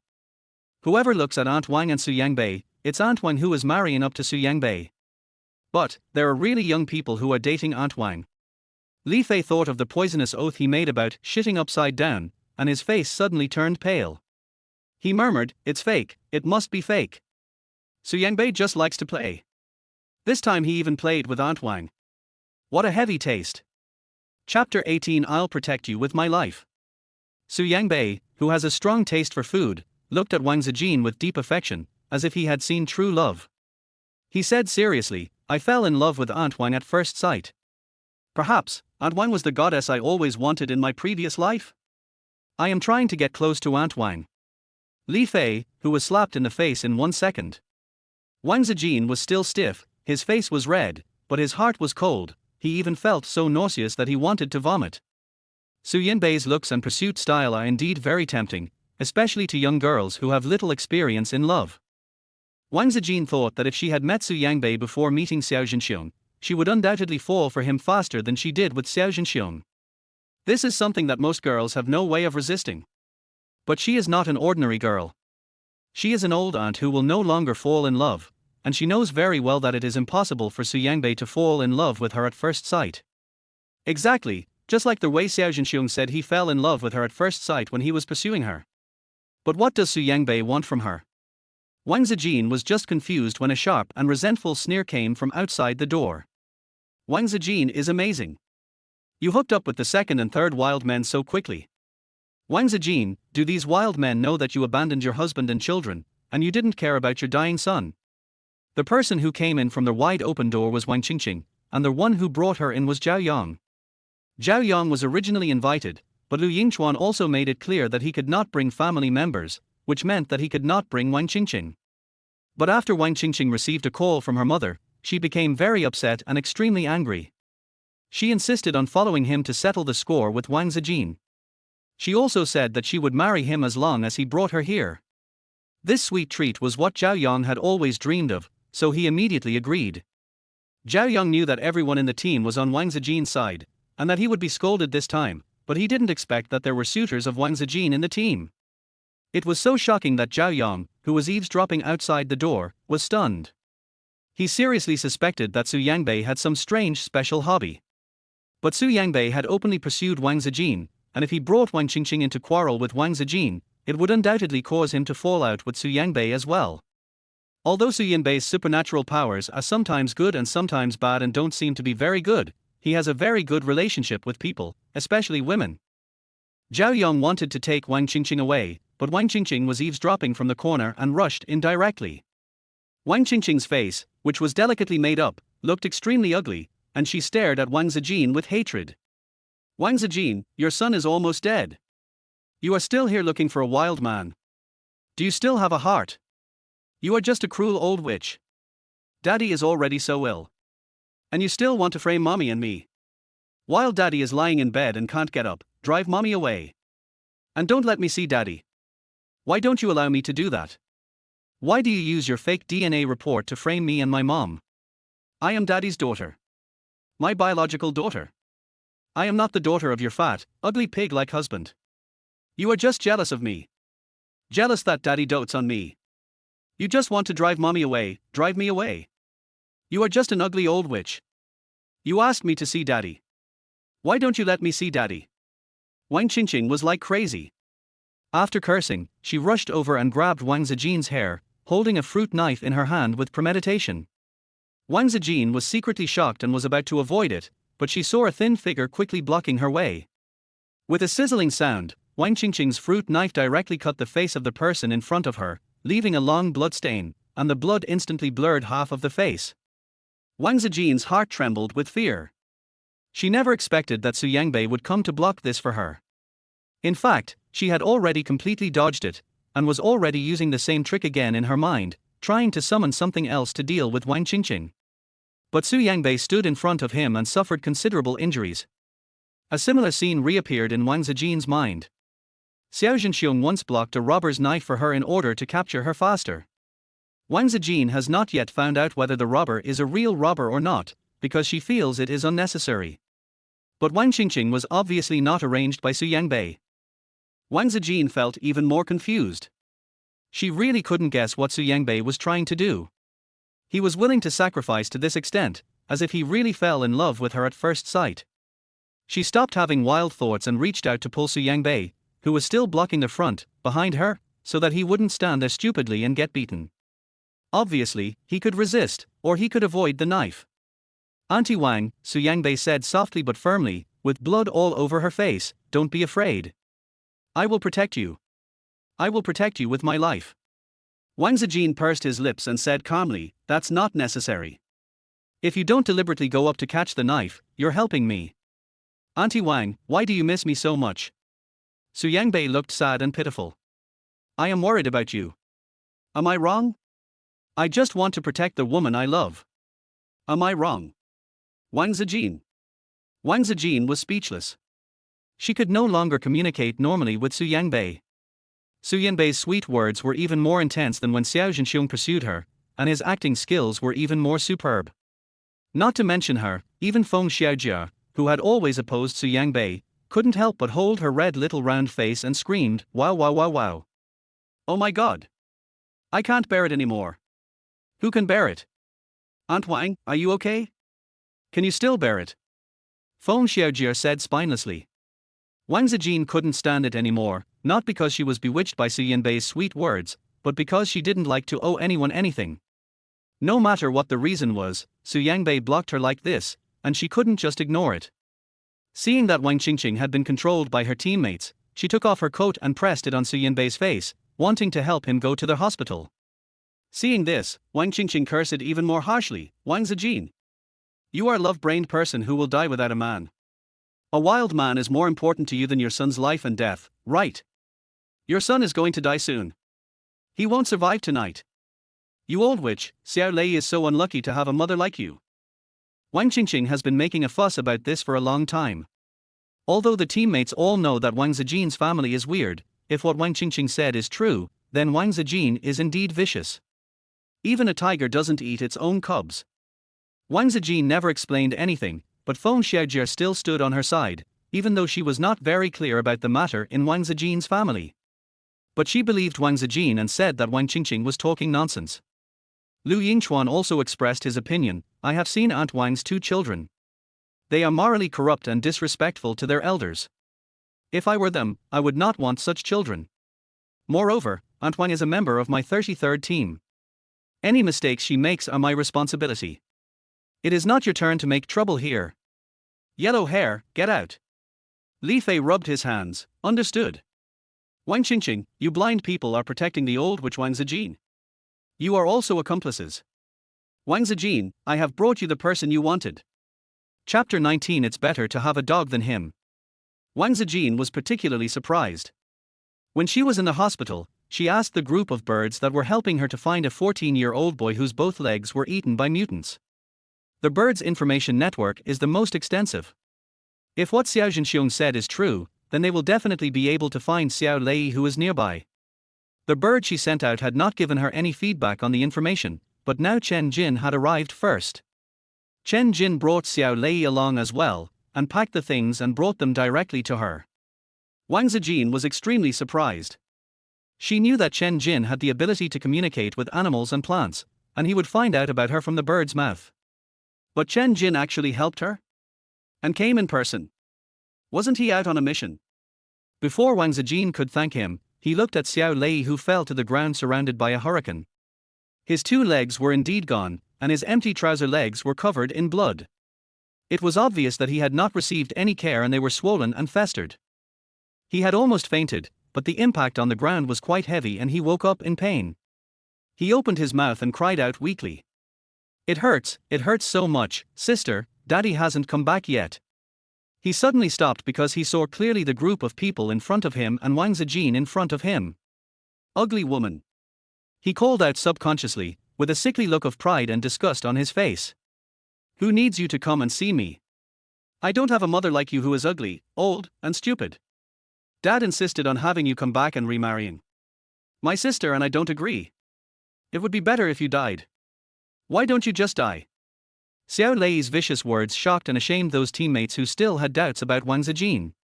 Li Fei immediately muttered, "Just as the captain said, if this was my child, I wouldn't want him. Oh. It's better to raise a dog than him." "Yeah." Feng Xiaojie nodded vigorously and said sympathetically, "Auntie Wang is so pitiful. How could such a good Auntie Wang have such a vicious son? It's so unscientific. What's good about Wang Zijin? If she were good, would her son want her dead? Are you all fools? Xiao Lei, keep scolding. Scold Wang Zijin to death." Wang Qingqing squeezed in from behind the crowd and said. Seeing Wang Qingqing, Xiao Lei's expression became very ugly. "Go to hell too. Don't you hate my father and my sister? Don't you say that you find us dirty just by looking at us? Go to hell. Wang Qingqing, you're the one who's going to die. You didn't die even with a broken leg. How can you be so lucky? You're going to die." Wang Qingqing cursed and was about to go up and strangle Xiao Lei, but was stopped by her teammates who were shocked by what they saw. In Xiao Lei's current condition, he would die if he was beaten any further. Xiao Lei's face was extremely pale and he was dying. He almost didn't have the strength to speak, but he was still glaring at Wang Zijin with red eyes. It's all your fault. It's all your fault. If it weren't for you, my sister and I wouldn't be looked down upon, laughed at, and bullied by them. It's all your fault, cough cough. He felt uncomfortable and in pain, his face covered in cold sweat, but Wang Zijin looked at him calmly and indifferently, no longer showing the heartache she had shown before. Wang Zijin recalled that when Xiao Lei was 6 or 7 years old, he had a high fever in the middle of the night, and Xiao Zhenxiong was holding his lover in the next room and refused to get up. It was Wang Zijin who carried Xiao Lei to the hospital alone. There were many such things, but Xiao Lei seemed to remember none of them. He only knew that she had brought shame upon them and should die. She didn't want to be ignorant, but it was Xiao Zhenxiong who didn't allow her to go out, put on makeup, learn to drive, or attend parent-teacher meetings at school. They said she put on makeup to seduce others, that she wanted to sneak back to her parents' home after learning to drive, and they even forbade her to install a chat app. She just couldn't understand how her imprisoned lifestyle had brought shame to Xiao Shui and Xiao Lei. Was it so shameful that they wanted to kill him? So, no matter how harshly Xiao Lei cursed, she still pursed her trembling white lips and said, "I only have one question, how did I embarrass you to the point that you wanted to kill me with gas?" Xiao Lei was shocked. "How did you know?" I. Don't you know what shameful thing you did?" Wang Qingqing interrupted hastily, "You are so love-minded, the whole school knows about it." "Xiaojia, don't let her speak, thank you," Wang Zijin said to Feng Xiaojia. Feng Xiaojia said, "Oh," and nudged Li Fei with her elbow. Li Fei immediately raised his hand, snapped his fingers, and said, "Shut up." As expected, Wang Qingqing closed her mouth, and no matter how hard she tried to open it, she wouldn't open it. Wang Qingqing was so scared that she felt like she had seen a ghost. Wang Qingqing still didn't understand Team 33, and she didn't know much about psychics either. She didn't know that Li Fei had a control-type psychic ability and could control a single opponent for 3 minutes. But it is only effective against humans whose abilities are inferior to his, or D-class mutants, which is why he was assigned to their Team 33. Wang Qingqing shut up, and Wang Zijin looked at Xiao Lei and said, "Go on." Xiao Lei. Xiao Lei was also scared as if he had seen a ghost, but he was more envious and looked at Li Fei as if he were a god. People with superpowers are superior to ordinary people, and it is said that his mother is also a superpower. He didn't see anything special about his mother. At most, she was very ugly, very stupid, and very annoying. But now that her mother stood together with a superpower like Li Fei, he was sure that her mother was indeed a superpower and was no longer useless. Upon closer inspection, her mother seemed to be better looking and her personality seemed to have changed. "In the past, I was always weak and vulnerable, a coward and incompetent who allowed myself to be beaten and scolded without complaint. Now, her mother's tone is still very gentle, but also very cold, and she still doesn't feel sorry for his legs." Xiao Lei was furious and hateful, his eyes were red. "You posted the photos of Dad cheating on you at the school gate. They all laughed at my sister and me. They bullied us, and my sister almost jumped off the building to commit suicide." Of course Wang Zijin had never done such a thing, but she was not very surprised by the answer because Xiao Zhenxiong had beaten her for this reason before.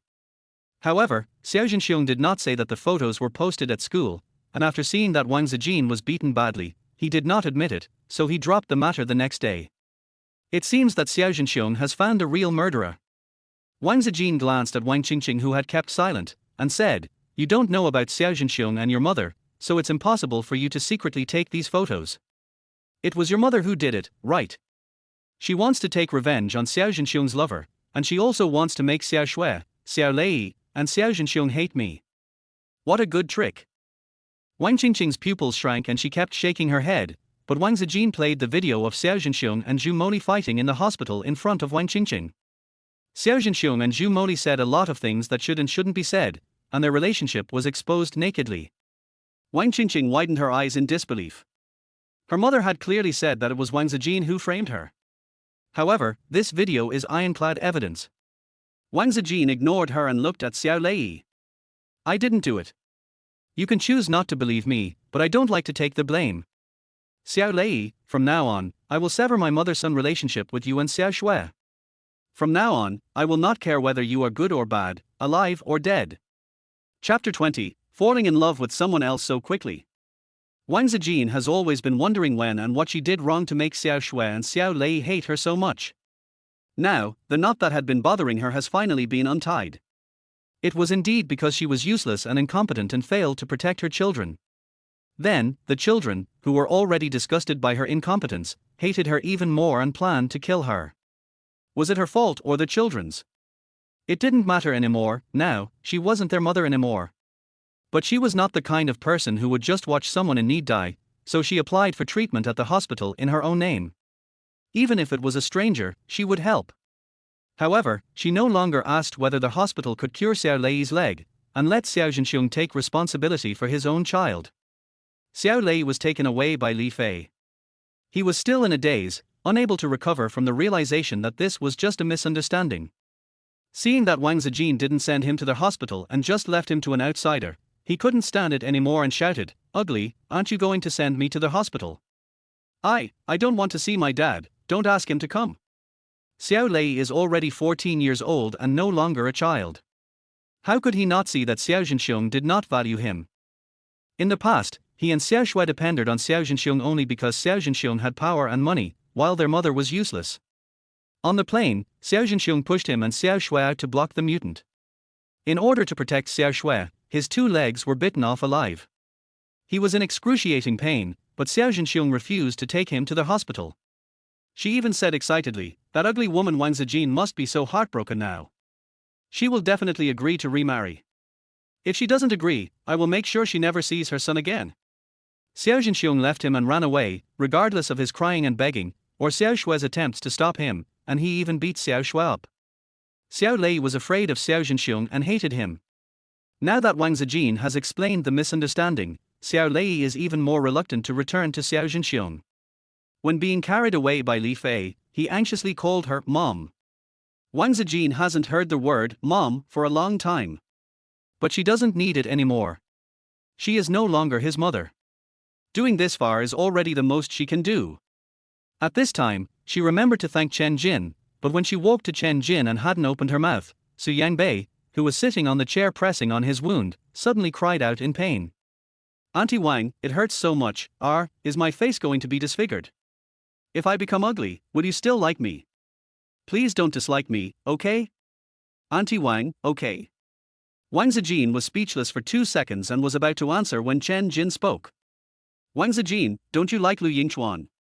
Why have you fallen in love with someone else so quickly?" His voice was low and cold, with a barely perceptible confusion. Lu Yingchuan was smoking and was choked by it and kept coughing. No, cough, Aunt Wang. I'm not Su Yangbei, I'm not that. Aunt Wang is already old, please don't ruin her reputation." Su Yangbei immediately retorted, "Auntie Wang is not old, I am sincere, I want to marry Auntie Wang." Everyone. "Wang Zijin, I don't want to. I will never remarry in my life. Sorry, I'll ask Xiaojia to take you to the hospital. You won't be disfigured, don't worry." Wang Qingqing was a spoiled child. She couldn't even unscrew a bottle cap, and she couldn't even use a fruit knife. How could she have the strength to inflict such a deep wound? Su Yanbei's wound was not deep, and medical treatment is very advanced nowadays, so there will be no disfigurement at all. And just now a teammate wanted to clean Su Yanbei's wound, but Su Yangbei didn't let him and let the blood flow more and more. She noticed it all. Actor, the purpose is very clear. Su Yangbei was rejected simply and quickly. His blood-stained face became gloomy for a moment, and even his charming peach blossom eyes showed a hint of cruelty. But it was gone in a flash, and when he looked at Wang Zijin again, he had returned to his gentle and affectionate self. "Auntie Wang, I'm a little sad, but I don't blame you. Who made me like you? I won't give up, Auntie Wang." With his bloody face, he walked towards Wang Zijin step by step, but before he could get close, he was blocked by 2 men on the left and right. The 2 men were Chen Jin and Lu Yingchuan. Both of them were stunned for a moment, and looked at each other at the same time, both with confusion, but Su Yangbei in front of them laughed. "Captains, what are you doing? I just want to say good night to Aunt Wang. After all, I am her suitor. Who do you think you are? You can't stop me from pursuing my wife, right?" Su Yangbei reasoned with a smile. Before Chen Jin and Lu Yingchuan could say anything, Wang Zijin couldn't stand it anymore and waved her hands in panic. No, I'm leaving first. I can't stand it anymore. What does Su Yangbei want to do? Even when she was young, she had never encountered such a passionate entanglement and had no idea how to deal with it. She is simply a sticky candy that you can't get rid of, or I still don't know what she is for. The suite assigned to Wang Zijin was upstairs. She opened the door using facial recognition while sending a message to Chen Jin on her phone. I wanted to say thank you but was interrupted, so I could only say on the phone, Captain Chen, thank you for taking the trouble to come here in person. Thank you so much. Our ding message sound came from behind Wang Zijin. Wang Zijin turned around in surprise and saw Chen Jin, who was reading a message on his phone. He said without even looking up, "You're welcome. Team 1's mission is to find that mutant. It's on their way." Wang Zijin understood, but since they were already at the door, she politely invited him, "Would you like to come in and have some water? I haven't cleaned up yet, so it might be a little dirty." "No need." Chen Jin walked directly to the apartment next to hers, opened the door with his face scan, and said coldly, "I don't need water to drink." Wang Zijin. Neighbors. Wang Zijin was a little embarrassed. She thought that Chen Jin followed her up and perhaps had some intention. She slapped her forehead heavily. It was Su Yangbei who made her crazy. This was too much trouble. She was so love-brained. Back off. She came once when this house was allocated and put Little Orange inside. Now as soon as she entered, Little Orange jumped into her arms. "Master, master! You are finally back. I am a cat and I am so bored. Little Orange is hungry, Little Orange wants to eat fish, Little Orange wants you to hug me." Wang Zijin was extremely tired today, but she still gently picked up Little Orange and rubbed its furry face. The house is not messy and the furniture is complete. It just needs a little wipe. While she was working, she told Little Orange what happened today. Little Orange was so angry that he started meowing and cursing, scratching the sofa with his claws. Wang Zijin watched as the luxurious beige sofa that had just been unpacked instantly became a cat-scratching post. She rubbed the cat's head helplessly and speechlessly. "You need to change your temper. I heard from Li Fei today that there are more and more mutants in this world. They are not only multiplying, but also may be affected by emotions, just like those mutant trees in Minute City." Wang Zijin talked a lot to Xiaojuzi. Perhaps she had been thinking about it for the day, and at night she seemed to dream that Xiaojuzi turned into a huge cat, staring at her with fangs bared and scarlet eyes drooling. Her neck was wet and she woke up suddenly, only to meet a pair of huge blood-red eyes. Chapter 21. Weren't you very brave just now? Little Orange. Wang Zijin was still in shock, and the creepy feeling jumped to his throat, and his voice was extremely hoarse. She was afraid of mutants, but what she was more afraid of was that Little Orange had turned into a mutant. Little Orange's entire body had expanded to an enormous size, almost as big as her 1.8-meter long bed, and was still growing. It just squatted on the side of the bed in a crawling posture, staring at Wang Zijin with its big cat head drooling, saliva dripping from its fangs. Wang Zijin subconsciously pressed her wet neck, looked at Xiaojuzi with vigilance, fear and helplessness, and opened her dry lips tremblingly. "Little Orange, I am your master, don't you recognize me?" Wang Zijin asked hoarsely. She could clearly hear Little Orange's voice. Little Orange was saying, "It smells so good, it makes me dizzy, why does it smell so good? I want to eat it, I want to eat it." Little Orange kept repeating this sentence, as if he had only one thought, which was to eat Wang Zijin. But Little Orange didn't move. He wanted to eat, but he didn't want to. "No, no, he's the master. I can't eat the master. Woo, I can't control myself anymore. Woo, woo, woo." Little Orange, a big cat, cried very sadly, but tears and saliva came out at the same time. Both were the same, it really couldn't control itself. Wang Zijin tried her best to comfort Little Orange and talk to it, but her mind was also racing, wondering what to do. The level of Xiaojuzi's mutation is not high. There is a mutation detection function dedicated to their team on the mobile phone, and the level is displayed as D. When an abnormal object appears, mobile phones with this function nearby will automatically sound an alarm. This is the apartment of the Special Forces team. They will all be here in less than 3 minutes, and Little Orange will definitely be dead. No. Wang Zijin was anxious and flustered, and couldn't help crying along with Xiaojuzi. "Xiaojuzi, you are the only one by my side, you can't get into trouble, I will save you, I must save you." She stretched out the hand that had once smashed the object in the mutated crow's brain. The strange black mass had disappeared as it was digested day by day. Yes, digestion. She could clearly feel that she was absorbing something these days, digesting the black mass in the palm of her hand bit by bit. Then, her body changed day by day, and her superpowers increased little by little. She still didn't understand what was going on. What was she absorbing? Would it harm the life of the mutant she absorbed? This is Xiaojuzi, she can't do anything rash. She doesn't dare to do anything if she is not sure it is safe. However, Little Orange couldn't help it anymore and started to mess around first. Little Orange kept yelling, "It smells so good, I'm so hungry, I want to eat it," and bit Wang Zijin with his big mouth. But he still held on to his last bit of rationality, and forced himself to turn his head and bite the pillow, tearing it into pieces in 2 bites, and then he was about to bite Wang Zijin again. It was so scared that it cried even harder. "Master, run quickly. I want to eat. I'm starving. I want to eat you." The mutant has grown so much bigger after the mutation, it would be strange if it wasn't hungry, so it started to hunt humans and devour its own kind. But after they mutated, their basic consciousness still existed. It was too abnormal for someone like Xiaojuzi who was completely unable to control himself. Could it be that her meat is really that delicious? The mutant crow also said that she smelled good, and so did Little Orange. Wang Zijin's mind was in a mess, and he threw out everything he could to resist. In the end, he was forced to the floor-to-ceiling window by Xiaojuzi. Of course she couldn't get out through the floor-to-ceiling window. If she jumped she would die, and she wouldn't be able to save her Little Orange at all. Seeing that Little Orange was about to pounce on her again, she gritted her teeth and clenched her fists immediately, but when she touched the cat's head, she placed her palm on the cat's brow. She was completely risking everything. She was even afraid of blowing the cat's head off with one punch, more than she was afraid of being swallowed by the Little Orange. Xiaojuzi was her spiritual pillar. It was Xiaojuzi who accompanied her and kept her warm throughout the dark abyss for so many years. Wang Zijin placed all his hopes in his palms. He was so nervous that he held his breath, waiting for hope or death. As soon as the palm of my hand touched the cat's head, it was as if attracted by something. I pressed it against the center of the cat's eyebrows, and then something in my palm seemed to be drilling into it like crazy.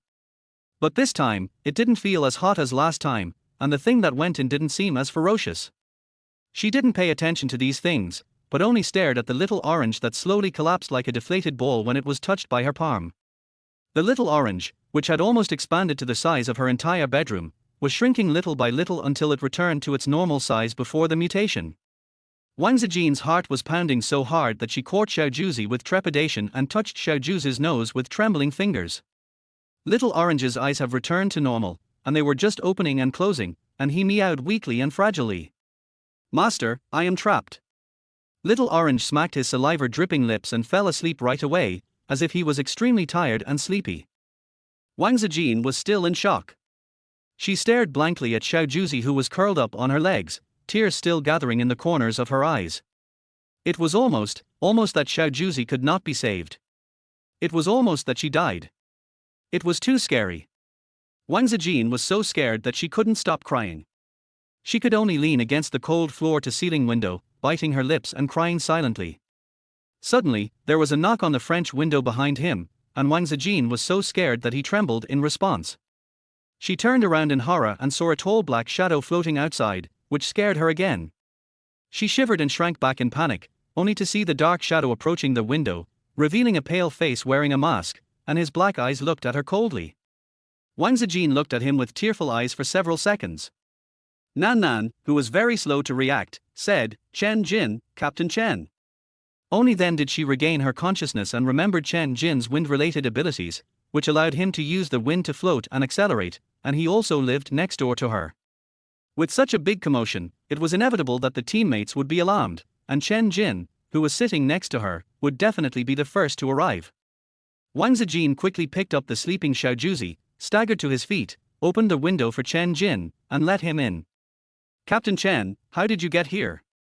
Her voice was still hoarse, her eyes were red, and her tears were hanging on her eyelashes, very obvious. Chen Jin lowered his eyes slightly and said calmly, "This side is close, are you scared?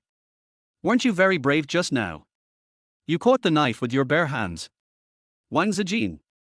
She was stunned for a moment, and it took her a while to understand what he meant. It was a subtle satire on her, saying that she was using her palms to resist the bloody mouth of the mutated Little Orange. Did he see everything? Chapter 22. Why is Chen Jin in her car? Wang Zijin was also forced at that time, and she is scared when she thinks about it now. When Chen Jin saw it, he became even more frightened. She hugged Little Orange tightly and confessed honestly, well, Little Orange had a mutation just now, but it's fine now. It's back to normal. It was absorbed by my new ability. She was a little anxious, worried that Chen Jin would eradicate the mutant completely, so she quickly explained and spread out her palm, showing the orange mark. Do you remember the C-rank mutant crow? My palms turned black, and I felt that I absorbed the mutant crow's mutant ability and transformed it into my own ability. My abilities have all been enhanced. If I absorbed it but didn't mutate, then I can absorb more mutants without harming the lives of the mutants, and I can also make myself stronger. Wang Zijin analyzed her thoughts to Chen Jin. The more she analyzed, the happier she became. She said excitedly, my ability seems to be really powerful. Captain Chen, I can help you deal with the mutants. She smiled happily, thinking that she could eliminate the mutant without bloodshed. Wouldn't that be much better than the brutal and bloody fight now? But he saw that Chen Jin didn't seem happy at all. Not only were his dark eyes cold, but they also seemed to be narrowed, and a slightly dangerous murderous aura was gathering. Wang Zijin was too familiar with him like this, and stepped back in fear. Captain Chen, you. I didn't lose the ring. She was afraid that Chen Jin would not believe her, so she took out the dark silver ring tied with a red rope from around her neck, which also had an emerald green jade ring from old times on it. This is something my mother left for me. I always wear it around my neck and never lose it, so I tied it together. She explained nervously, her hand holding the ring sweating. She decided to go all out and take off the ring. I'd better give it back to you. I put it on. Chen Jin finally spoke. He frowned and looked at the cautious and pitifully weak Wang Zijin. The murderous intent in his eyes dissipated a little. Don't use your special ability anymore, okay? He warned, his tone still cold. Wang Zijin was still nervous and frightened.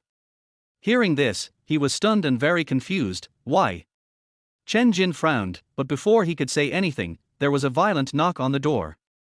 It was Lu Yingchuan. Auntie Wang. Auntie Wang, are you okay? I came here when I saw the red dot of the mutant. It was right next to you. How come it suddenly disappeared? Did you kill the mutant? Auntie Wang, open the door. Lu Yingchuan knocked for a while, and then, probably worried that Wang Zijin was in danger, he resorted to violently breaking down the door. Bang, bang, bang, bang, the furniture in the room was shaking. If the door had not been of good quality, it would have been broken by such great force. Wang Zijin was frightened, but also felt like a savior had come. God knew how scary Chen Jin was just now, much scarier than the mutated Little Orange. She almost ran to open the door, panting and saying, I'm fine, I killed the mutant. Behind him, Chen Jin slowly walked out of the dark corner and interrupted Wang Zijin's words. Wang Zijin was stunned again and looked at Chen Jin in confusion, not understanding why he lied. He didn't look like a liar. He is a person who disdains to lie. His strength is there, so there is no need for him to lie. But why did he say that? And why did he want to kill her? Maybe it's just an illusion, but Chen Jin, it's really weird. There was no doubt that what Chen Jin said would not be doubted. Lu Yingchuan and his teammates who had arrived from outside all breathed a sigh of relief. Luckily, Captain Chen is here, otherwise Aunt Wang would be in danger. Aunt Wang has not participated in any training and is not equipped with a gun. D-level mutants are also very dangerous. Yes, thank you Captain Chen for saving Aunt Wang from our team, otherwise we would have no food to eat in the future. Eat, eat, eat. All you know is eating. Although I can't live without the food Aunt Wang cooks, har har har har. The teammates were relaxed and joked around. Finally, Lu Yingchuan asked, where's the mutant? I still have to write a report. I'm so tired. Wang Zijin tightened her arms around Xiao Juzi and subconsciously looked at Chen Jin. As expected, Chen Jin answered for her naturally, it turned into ashes and was blown away by the wind. It was just a cat. Cat. Lu Yingchuan looked at the fat orange cat sleeping soundly in Wang Zijin's arms, and had no doubt that it was this cat that had just mutated. He nodded and laughed again. Are you worried that Aunt Wang would get hurt, so you turned the mutant into ashes? It's not that hard for you to deal with C-level mutants. Are you worried about Aunt Wang? Wang Zijin was embarrassed. Captain. You just want to eat the food cooked by Aunt Wang. I knew it. The spicy pig's trotters that I hid as a midnight snack were all eaten up by you. Lu Yingchuan said the second half of the sentence angrily. Wang Zijin. Chen Jin's cold eyes froze for a moment, and then he said expressionlessly, I didn't eat it secretly. I ate it in front of you. Lu Yingchuan chuckled and went over to hug Chen Jin's neck. The two talked like good friends and then walked away. Wang Zijin sent away the remaining teammates who came to visit her one by one, refused their offer to help clean up the house, and rolled up her sleeves to clean up by herself. The little orange who caused all this was still sleeping soundly. Wang Zijin rubbed its cat's head with amusement, and felt heartbroken when he thought about how Little Orange almost died. Why did Little Orange mutate? Could it be that Xiaoju's mood caused the change? However, Xiaoju's mood seemed normal. Why? Chen Jin didn't let her tell him about Xiaojuzi, and it was not convenient for her to take Xiaojuzi to see a doctor. She kept trying to figure it out, and as a result, she had 2 big dark circles under her eyes the next day. Feng Xiaojie sent Su Yangbei to their hospital last night, and then went out with Li Fei to drink and eat barbecue, so she missed what happened to Wang Zijin last night. She was so tired that she kept yawning. When she saw Wang Zijin, who came to the company earlier than her, she quickly chased him, took Wang Zijin's arm, and asked him about what happened last night. Wang Zijin followed Chen Jin's lie and asked tentatively, Xiaojia, do you know that there are many strange changes in domestic cats? What causes them? Feng Xiaojia shook her head. I've never encountered such a thing. The last time we investigated the mutated dog in Minute City, the owner was not at home. You said this kind of situation is almost non-existent. Wang Zijin was even more confused. Why did the little orange suddenly change? We've accepted the mission. The itinerary has been sent to everyone. Pack up and get ready to go. Lu Yingchuan called the team members to action as soon as he arrived. He also called out Wang Zijin, Auntie Wang, your car has arrived. You can slowly familiarize yourself with the company and we can work together on the next mission. When they were having dinner last night, Lu Yingchuan told Wang Zijin to stay in the company to get familiar with the situation. Wang Zijin thought it was feasible at the time. Only if they were familiar with each other would they not be a drag on them. He still feels so now. Anyway, Chen Jin had reminded her not to use her seemingly powerful new ability. Chen Jin would not stop her from using it for no reason, so she had better listen to his advice. She watched them get on the car and waved goodbye.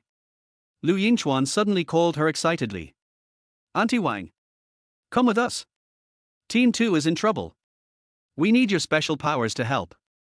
Wang Zijin saw that he was very anxious. She had never seen Lu Yingchuan so anxious before. She also became anxious and hurried to her brand new RV.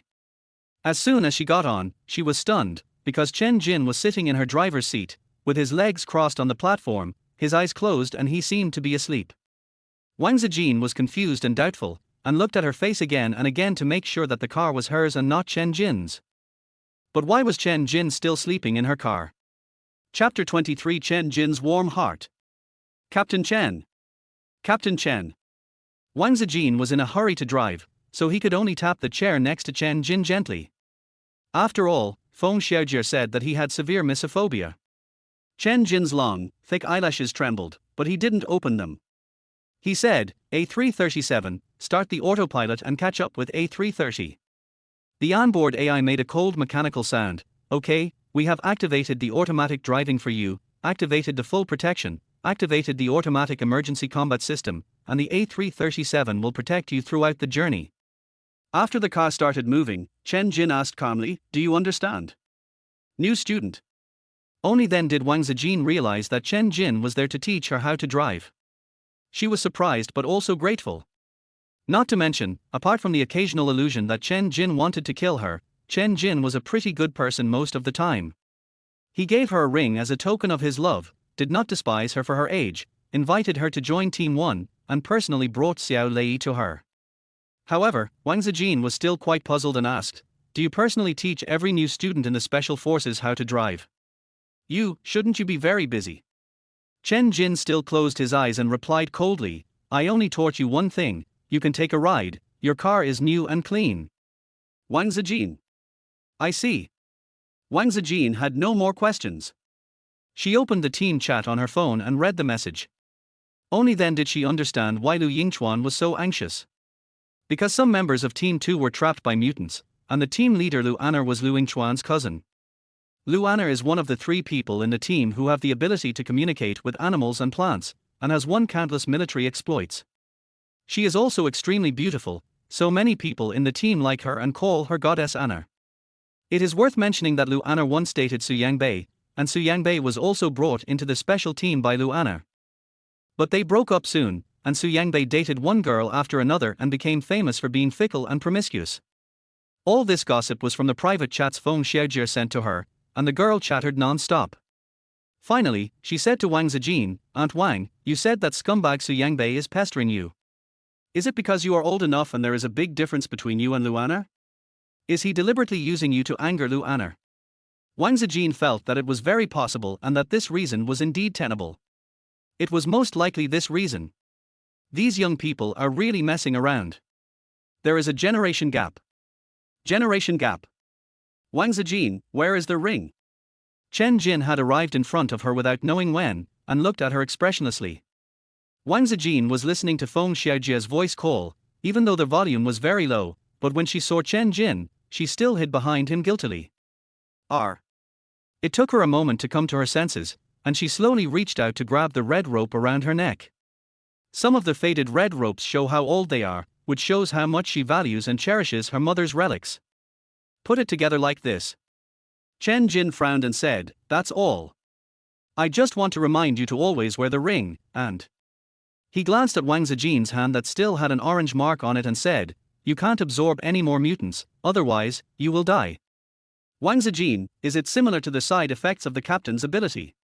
Chen Jin was silent for a moment, and his deep voice seemed to become even deeper, more serious than his. Wang Zijin. It's a bit scary.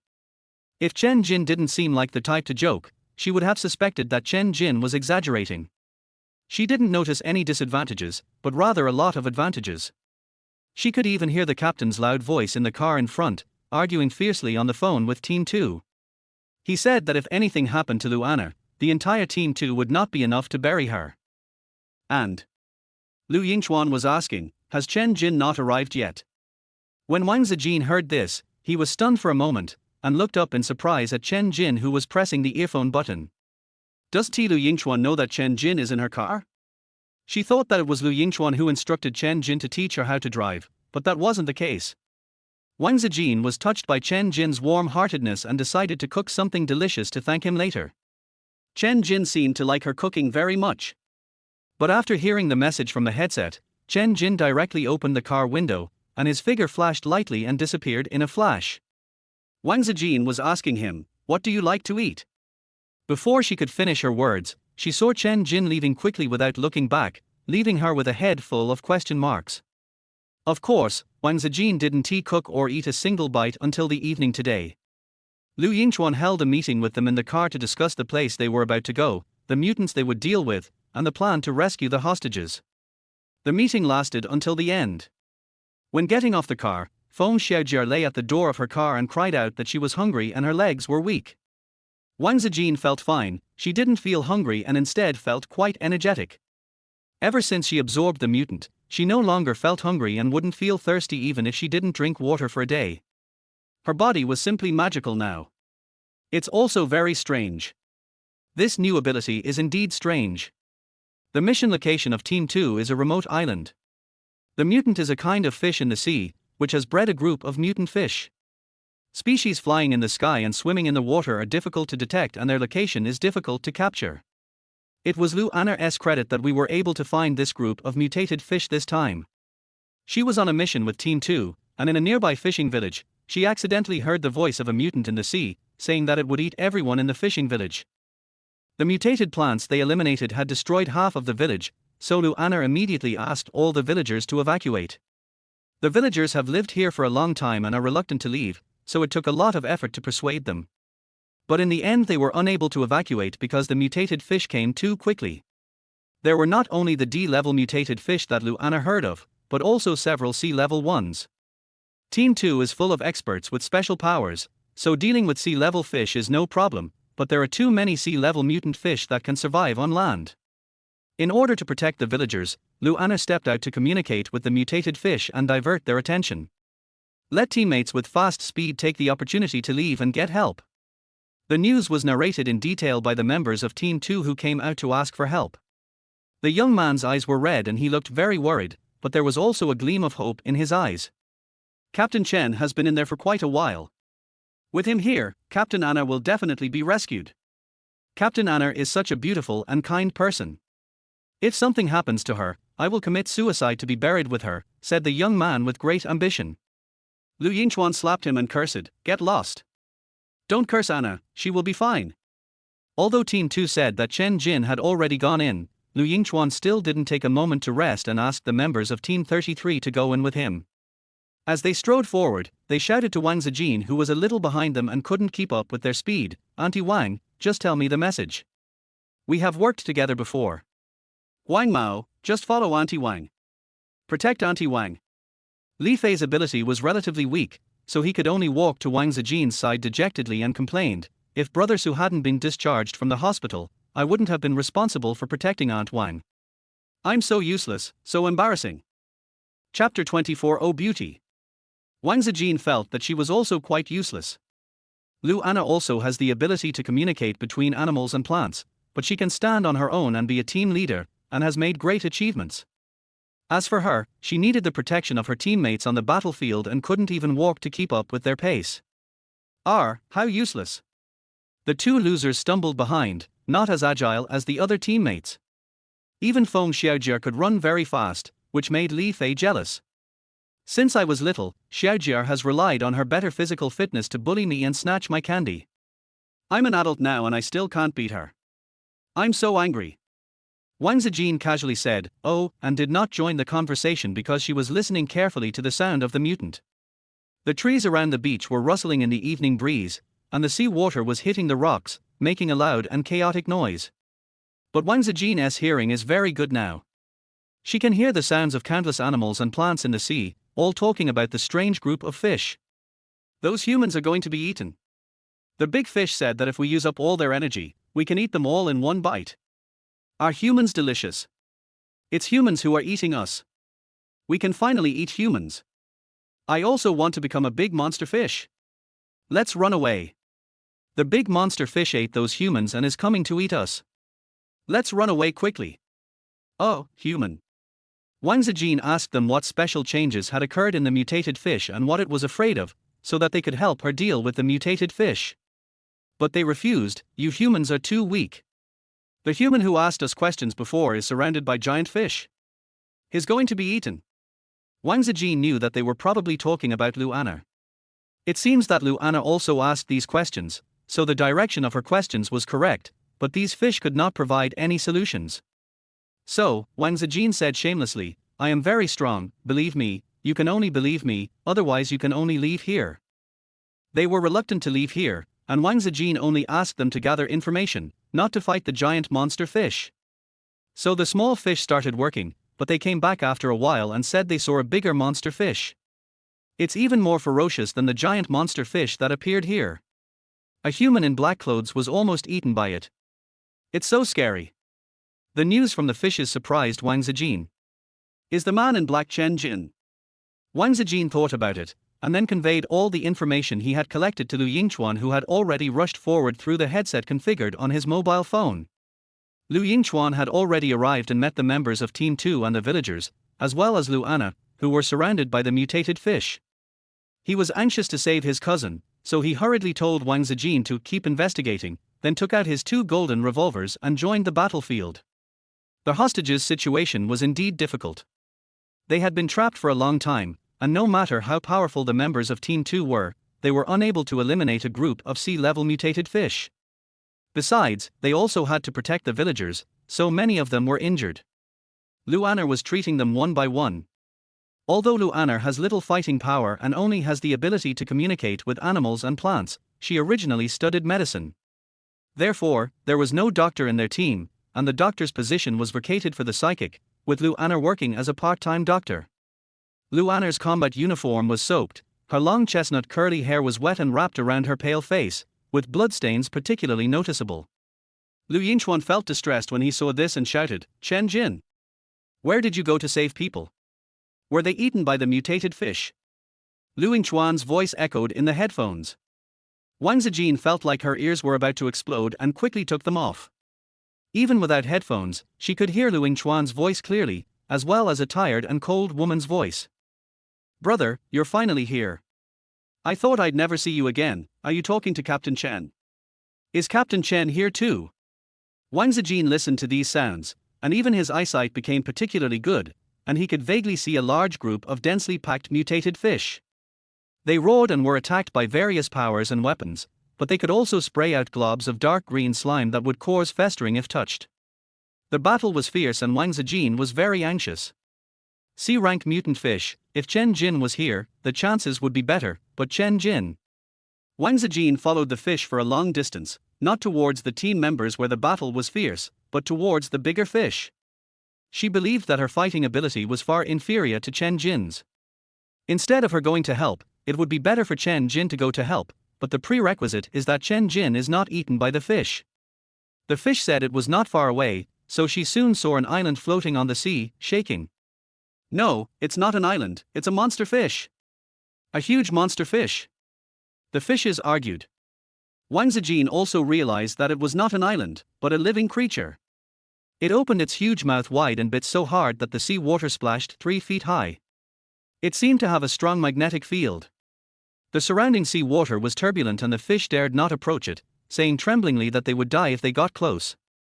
Li Fei also squatted on the ground, holding his head and murmured in pain, "I deserve to die, I am such a waste, my life is a waste of food, I deserve to die, I deserve to die." He muttered to himself and pinched his own neck so hard that he rolled on the ground and rolled his eyes. Wang Zijin was so shocked that she quickly pulled his hand away and said anxiously, "Li Fei. Li Fei, what's wrong with you? You are not useless at all. You are much better than me. Li Fei."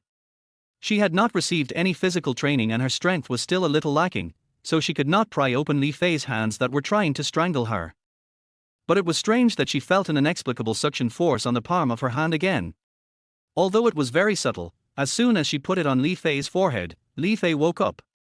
He was gasping for breath in shock, his face pale with cold sweat, and he backed away, shouting hoarsely, "Mental attack. It's a mental attack. This is a B-level mutant." He wanted to inform Lu Yingchuan and the others immediately through his cell phone, but the Class B magnetic field was too strong and all he heard was a crackling sound that interfered with the sound. He put down his phone in frustration, covered his face in pain, and murmured, "Auntie Wang, it's over, we're done, we can't escape, we're dead, I don't want to die, I haven't been in love, I haven't married Xiaojia, I haven't confessed my love to Xiaojia, woo." Li Fei, a grown man, was crying with tears and snot, while Wang Zijin was still focusing on the palm of his hand. What did she absorb just now? Li Fei, isn't he a mutant? Why can she also absorb the energy from Li Fei? No, not energy. Wang Zijin suddenly had an idea, but she didn't have the chance to think about it, because the B-level mutant as big as an island was pouncing on them like a hungry tiger. The water splashed, and the mutated fish screamed frantically, "Smells good. So good. Delicious. Oh, beauty. You are really suitable for reproducing my descendants." Chapter 25 will make her vanish into ashes. Wang Zijin was so scared that she was also stepping back. She didn't think the mutated fish was talking about her at all. First, she is not beautiful. Second, she is a human being, how could she reproduce with a fish? So, Wang Zijin just thought that there were some fish nearby that attracted the mutated fish, but why did the mutated fish rush straight towards her? Li Fei had already approached the mutated fish, and his eyes, ears, mouth and nose were all bleeding. However, Wang Zijin did not feel any discomfort except fear and nervousness. Wang Zijin touched his nose and found that the nosebleed had stopped. She quickly helped Li Fei up. Even though she knew she couldn't escape, she still wanted to run. At the same time, he secretly clenched his fists, ready to punch when he could no longer escape and was about to be eaten. Although Chen Jin said that she would die if she used this power, she would die too if she didn't use it, and even die earlier. But she didn't expect that when she saw the danger approaching and raised her fist to strike, a long sword wrapped in black cloth pierced straight into the mutant fish's forehead. Wang Zijin's face was splashed with blood by the mutated fish. Only then did he see a tall man in black combat uniform and black mask standing on the huge head of the mutated fish.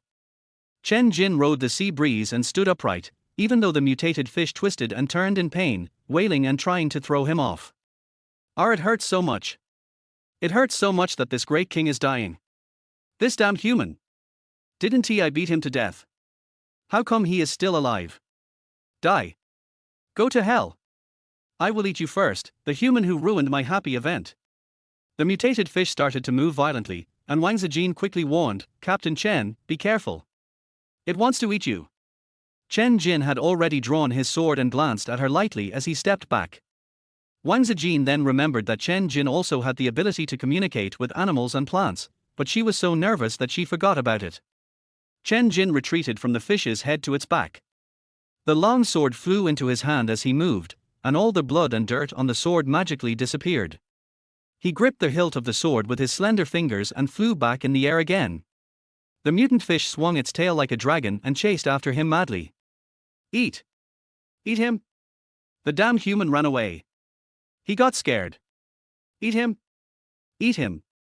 Wang Zijin heard the mutated fish's wild cries and became even more worried about Chen Jin. The mutated fish said that Chen Jin was almost beaten to death by it, and if he chased it, he might really die. Wang Zijin hurriedly chased after him, but Li Fei held her ankle tightly. Auntie Wang, don't go. You will die. Captain Chen can't beat him, so it's useless for you to go.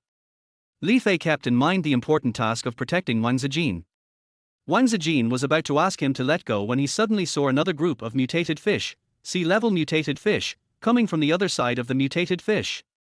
Chen Jin's position will make him be attacked from both sides, and the chance of his death will be even greater. Wang Zijin didn't have time to explain, so he used his special ability and said, let go. Back off. Of course Li Fei was unwilling to let go or retreat, but he just couldn't control himself. He let go of his hand all of a sudden and took a long step back. Li Fei was shocked, yet also felt familiar. Isn't this his control ability? How come Aunt Wang also has this ability? And can she control him in seconds? Is his ability inferior to Aunt Wang's? Li Fei's head was full of questions, but Wang Zijin wouldn't give him any answers, which shocked herself. She was just guessing that perhaps after absorbing the mutant, she would possess the mutant's superpowers, and the same was true for those with superpowers. She had wanted to try it before, but had no chance. Now she had caught the opportunity by chance, but had no time to experience it properly. She was busy rescuing Chen Jin. Chen Jin had long lost sight of anyone, so she could only chase the mutated fish that was as big as an island. The muddy beach caused her to fall several times. It's too difficult. Although she looks younger, her athletic ability is too poor. She gritted her teeth and put in a lot of effort before finally catching up with the tail of the B-level mutant fish. She saw Chen Jin, who had already killed more than half of the sea-level mutant fish. Chen Jin stood on the corpses of the sea-level mutant fish, and with a slash of his blood-stained sword, 3 sea-level mutant fish fell down in an instant. It was as easy as cutting vegetables, but the B-level was much stronger, and he could only cut a little flesh with the sword. The B-level mutant fish screamed in pain and pounced even more fiercely. Damned human! You can't escape. Die. It opened its mouth wide and spurted out several streams of dense and thick dark green mucus, like a torrential rain that made it impossible to avoid. Fortunately, Chen Jin has wind-related abilities and he quickly dodged the range of the slime, but there were still a bunch of sea-level mutant fish besieging him. When he swung his sword to kill the sea-level mutant fish, the B-level mutant fish swung its tail from behind, making it impossible for Chen Jin to avoid it. Chen Jin's sword is still stuck in the mutant fish, and that blow will definitely hit Chen Jin. Wang Zijin's heart was beating so fast that it reached his throat. He jumped up suddenly and his feet became light all of a sudden. 2 jet-black wings spread out behind him. She was afraid and relieved at the same time, because she did have the super-fast flight ability of the mutated crow. However, her wings were weak and she was about to fall. She closed her eyes because she was afraid of heights, and used the force to jump forward. With the same agility as Little Orange, she slapped the B-level mutant fish on the forehead with great precision. She didn't know whether her special ability would be effective against B-level ones. She used Li Fei's puppet control ability when she was chasing after him, but failed to stop the B-level mutant fish from attacking, so she was not very confident this time. But it doesn't matter. Although she is afraid of death, She is more afraid that people who are good to her will be killed in front of her and she will be powerless to do anything. She had been living in cold darkness all her life, being treated indifferently and bullied. When she met someone who was a little bit nice to her, she felt like she had encountered a ray of sunshine. Every ray of sunshine warms her up, and makes her repay every drop of kindness with a spring of gratitude. Wang Zijin closed her eyes tightly in fear. The palm of her hand, guided by attraction, suddenly became incredibly hot, as if it was placed in boiling water. The boiling water rushed into Wang Zijin's hands. The pain made Wang Zijin's face pale and he screamed, "Arr," with his mouth open. "It hurts. It hurts so much." She fainted from the pain, but in the last second before she lost consciousness, she tried to keep her eyes open and saw the B-level mutant fish deflated and fell backwards with a bang. She was also falling backwards. Her body seemed to be filled with boiling water, heavy and painful, but she fainted limply. Below her was the dirty muddy beach. She thought she would sink into it, but the moment she fell, she was caught by a black figure that flashed like lightning. Wang Zijin. Chen Jin gritted his teeth slightly, his black eyes outside the mask were gloomy and cold as if filled with murderous aura. The long sword floating at his side was pointed at Wang Zijin's head. If it came down a little bit more, she would be reduced to ashes. Chapter 26. She felt very comfortable. Lu Yingchuan's continuous roar could be heard from the headset, and he was shouting heartbreakingly, "Chen Jin, come here quickly. I'm going to die." Chen Jin did not reply. He just stared coldly at Wang Zijin, who had fainted in his arms in the air, with the blade of the sword against Wang Zijin's forehead for several seconds. Time seemed to have stopped. The water waves were flying on the sea surface where the magnetic field had not dissipated. Even the water droplets were suspended in the air like a bead curtain, motionless. Just a few seconds later, Chen Jin sighed inaudibly, then holding Wang Zijin in his arms, he lightly jumped onto the beach, stepping on the water droplets. The muddy and swampy dirty beach was walked on by him as if it were flat ground, without a speck of dust on it. There was only Wang Zijin sleeping in his arms, his face covered in dirty blood and his clothes dirty and torn. Chen Jin frowned, took off his coat and wrapped her up, then held her up with one hand and continued walking forward. Without even turning his head, he raised his slender fingers and lightly tapped, and the floating water droplets behind him instantly crackled and hit the calm sea surface. The static space seemed to resume flowing in an instant. The water droplets sank into the sea, but huge waves rose up, and the mutated fish that had its superpowers sucked away and shrunken emerged from the sea.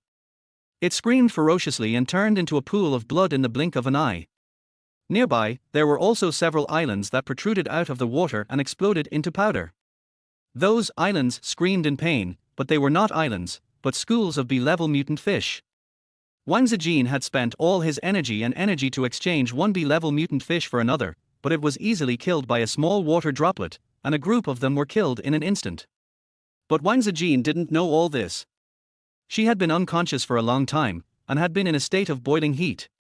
The energy that she had previously been able to absorb seemed to be overloaded, flowing through and swelling her veins. She felt like her tendons were about to explode, and she tried hard to absorb it. Although the absorption was slow and painful, she never stopped. In a trance, she seemed to hear someone talking, "You are so afraid of death, but you are risking your life to save people. You are different." She was probably dreaming, because the man said something vague and then wiped her face little by little with a wet handkerchief. When the slightly cool fingertips touched her, she felt extremely comfortable. Her whole body was burning with heat, and she eagerly pursued that slight coolness, rubbing it again and again, wanting more and more. But Jian Weiliang soon disappeared. No matter how hard she looked, she couldn't find him. She could only endure the burning pain and the uncomfortable torment by herself. When she finally climbed out of the boiling water and opened her eyes blearily, she didn't know which evening it was. She found herself lying on a clean white hospital bed, with an injection of nutritional supplements hanging on her body. On the accompanying chair beside the bed was a pure black combat jacket. It's quite big and looks familiar. Wang Zijin stared at the dark bloodstains remaining on his clothes, thinking of the battle that had not been completely resolved before he fainted. His eyelids twitched, and he quickly sat up and put on his shoes. "My head is still dizzy, my fingers are a little soft, and I feel a little." Wang Zijin looked at her own white, slender fingers with the light peach color on her fingertips. She almost didn't realize that these were her own hands. She was stunned for several seconds before she remembered to touch her face, but the noisy noise outside was too loud, and it was the same sound that she was familiar with and hated. Here we go again. Wang Zijin took a deep breath and walked over weakly with a still somewhat unsteady step to open the door of the ward. She saw Zhu Moli crying heartbrokenly and Xiao Zhenxiong arguing loudly outside. Zhu Moli and Xiao Zhenxiong were pecked by birds last time. Now both of them are wrapped in gauze all over their bodies, including their faces, like mummies. Wang Zijin was able to recognize them without looking at their faces, not only because her voices were so familiar to her, but also because she seemed to be able to see their bloody faces through the gauze. It's disgusting and shocking. Wang Zijin rubbed his eyes in surprise, and suddenly, at a speed that was difficult to capture with the naked eye, he saw Xiao Zhenxiong rushing towards Wang Jianfeng in the wheelchair, but was blocked by Feng Xiaojia's fire. Feng Xiaojia only needs to wave his hand to create a ball of flame, which is quite fast. But Wang Zijin could clearly see every detail of her, including how the flames emerged from her palms and formed palm-sized flames. She has really been strengthened again. And strengthened a lot. She felt that the veins in her body were clear and pure, surrounded by a faint colorful glow, which was particularly beautiful. It is completely different from the sticky ugliness when I first peeked at the veins. Help! A special forces superpower has killed someone. Everyone, come and give us some justice. I was injured like this but still wanted to visit my seriously ill husband. Did I do anything wrong? Oh. Zhu Moli rolled on the ground crying. She had never received Wang Jianfeng's forgiveness or love. She was so angry that she didn't care about her image anymore and kept rushing over to hug Wang Jianfeng's thighs. Jianfeng! You can't be so cruel. I was really forced. I brought Xiao Zhenxiong here to ask him to apologize to you. Please forgive me, didn't you always say that I was young and should be loved and pampered? Uncle Wang. Oh. Zhu Moli was so anxious that she started calling him Uncle Wang. That was the respectful title she called Wang Zijin when she was best friends with him. Later, it became the name they used for sex. Wang Jianfeng's face instantly turned the color of liver, and he coughed rapidly for a while. Shut up. Zhu Moli was not willing to shut up, and she struck while the iron was hot. Uncle Wang, I love you, I can't live without you, please don't let little Moli leave you, okay? Please, Jianfeng, Qingqing doesn't recognize me anymore, little Moli only has you, sob. If this had happened in the past, Wang Jianfeng would have been heartbroken. Zhu Moli had never cried like this before, and expressed her love so humbly and openly. Wang Zijin looked at Wang Jianfeng worriedly, because if she was the love-brained her before, she would never let Xiao Zhenxiong be so pitiful and would definitely feel distressed first. But Wang Jianfeng didn't. Wang Jianfeng didn't show any pity for Zhu Moli. He decisively asked Li Fei and others to drive the two men away. Wang Zijin secretly breathed a sigh of relief. Fortunately, her father was not as weirdly love-minded as her, otherwise, wait. Wang Zijin wanted to quietly retreat back to the ward because she felt that she had to figure out her own situation first, and she also seemed to be feeling abnormal. But suddenly she found that someone rushed out of his father's ward with a shiny fruit knife in his hand and stabbed his father in the back. Everyone else's attention was on Zhu Moli and Xiao Zhenxiong, who were causing the most trouble, including Wang Zijin herself. If her retina had not suddenly been enhanced, she would not have noticed this scene. Wang Zijin was terrified and quickly ran over there, using Li Fei's control ability to issue an order. Chapter 27 Wang Zijin is my wife. Wang Qingqing. Put down the knife. Wang Zijin made a sound, and the onlookers followed the sound and found Wang Zijin running out. There is nothing special about Wang Zijin's current image, just an ordinary hospital gown, with waist-length black hair that is loose and a little messy. But when she ran out, the light of the setting sun shone on her, making her fair face appear pure and her amber eyes clear and flawless. It makes people feel as if they see a goddess running in the mountains. There is a kind of ethereal holiness that is breathtaking and beautiful. Everyone was stunned, even Feng Xiaojia, whom Wang Zijin was familiar with, was grinning. My Aunt Wang, no, my sister, is so beautiful. Sister Zijin is so beautiful. She was so excited that she was incoherent. Li Fei beside him sighed in shock and agreed, yes, she is so beautiful. Aunt Wang's rejuvenation ability is so strong. I'm afraid our team will have one more goddess now. Feng Xiaojia retorted unconvincedly, what do you mean by afraid? My sister Zijin is a goddess. The most goddess of goddesses. Although I also like Goddess Anna, I like Sister Zijin more, so I choose Sister Zijin. Li Fei, you are here to choose a concubine. Feng Xiaojie rolled her eyes, and then held her face and said, Sister Zijin is worthy of being chosen as a concubine. Just choose me. I have good taste. I have seen that Sister Zijin is very beautiful before. You scumbags still don't believe it. Li Fei, how can I be called a scumbag again? I don't even have a girlfriend. I've never even held a girl's hand. When Li Fei and Feng Xiaojie were arguing, Wang Zijin ran to Wang Jianfeng in one breath and pushed Wang Jianfeng's wheelchair to a safe place. Although Xiao Shui had been controlled by her supernatural powers and had put down the knife, she was staring at her in shock and disgust. Xiao Shui had already heard those people calling her Auntie Wang and Sister Zijin. This woman who was almost as young as her and as beautiful as a fairy was actually her mother. Xiao Shui couldn't believe it and was very angry towards Wang Zijin, so she immediately picked up the knife and wanted to stab Wang Zijin a few times. Auntie Wang, be careful. Sister Zijin, be careful. Be careful, wife. Mom, be careful. Wang Zijin. A series of chaotic voices confused Wang Zijin's mind, but she had already noticed Xiao Shui's little action, so without those people shouting, she had already used her supernatural power to say, kneel down. Xiao Shui immediately knelt on the ground with a plop. Xiao Shui was shocked and terrified.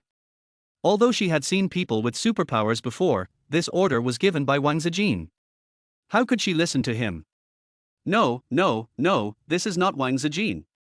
This beautiful, powerful young woman is definitely not her mother, that old, ugly, stupid, damn loser. Xiao Shui stared at Wang Zijin intently and gritted her teeth. Who are you? Why do you ask me to kneel down? Sister. She is mom.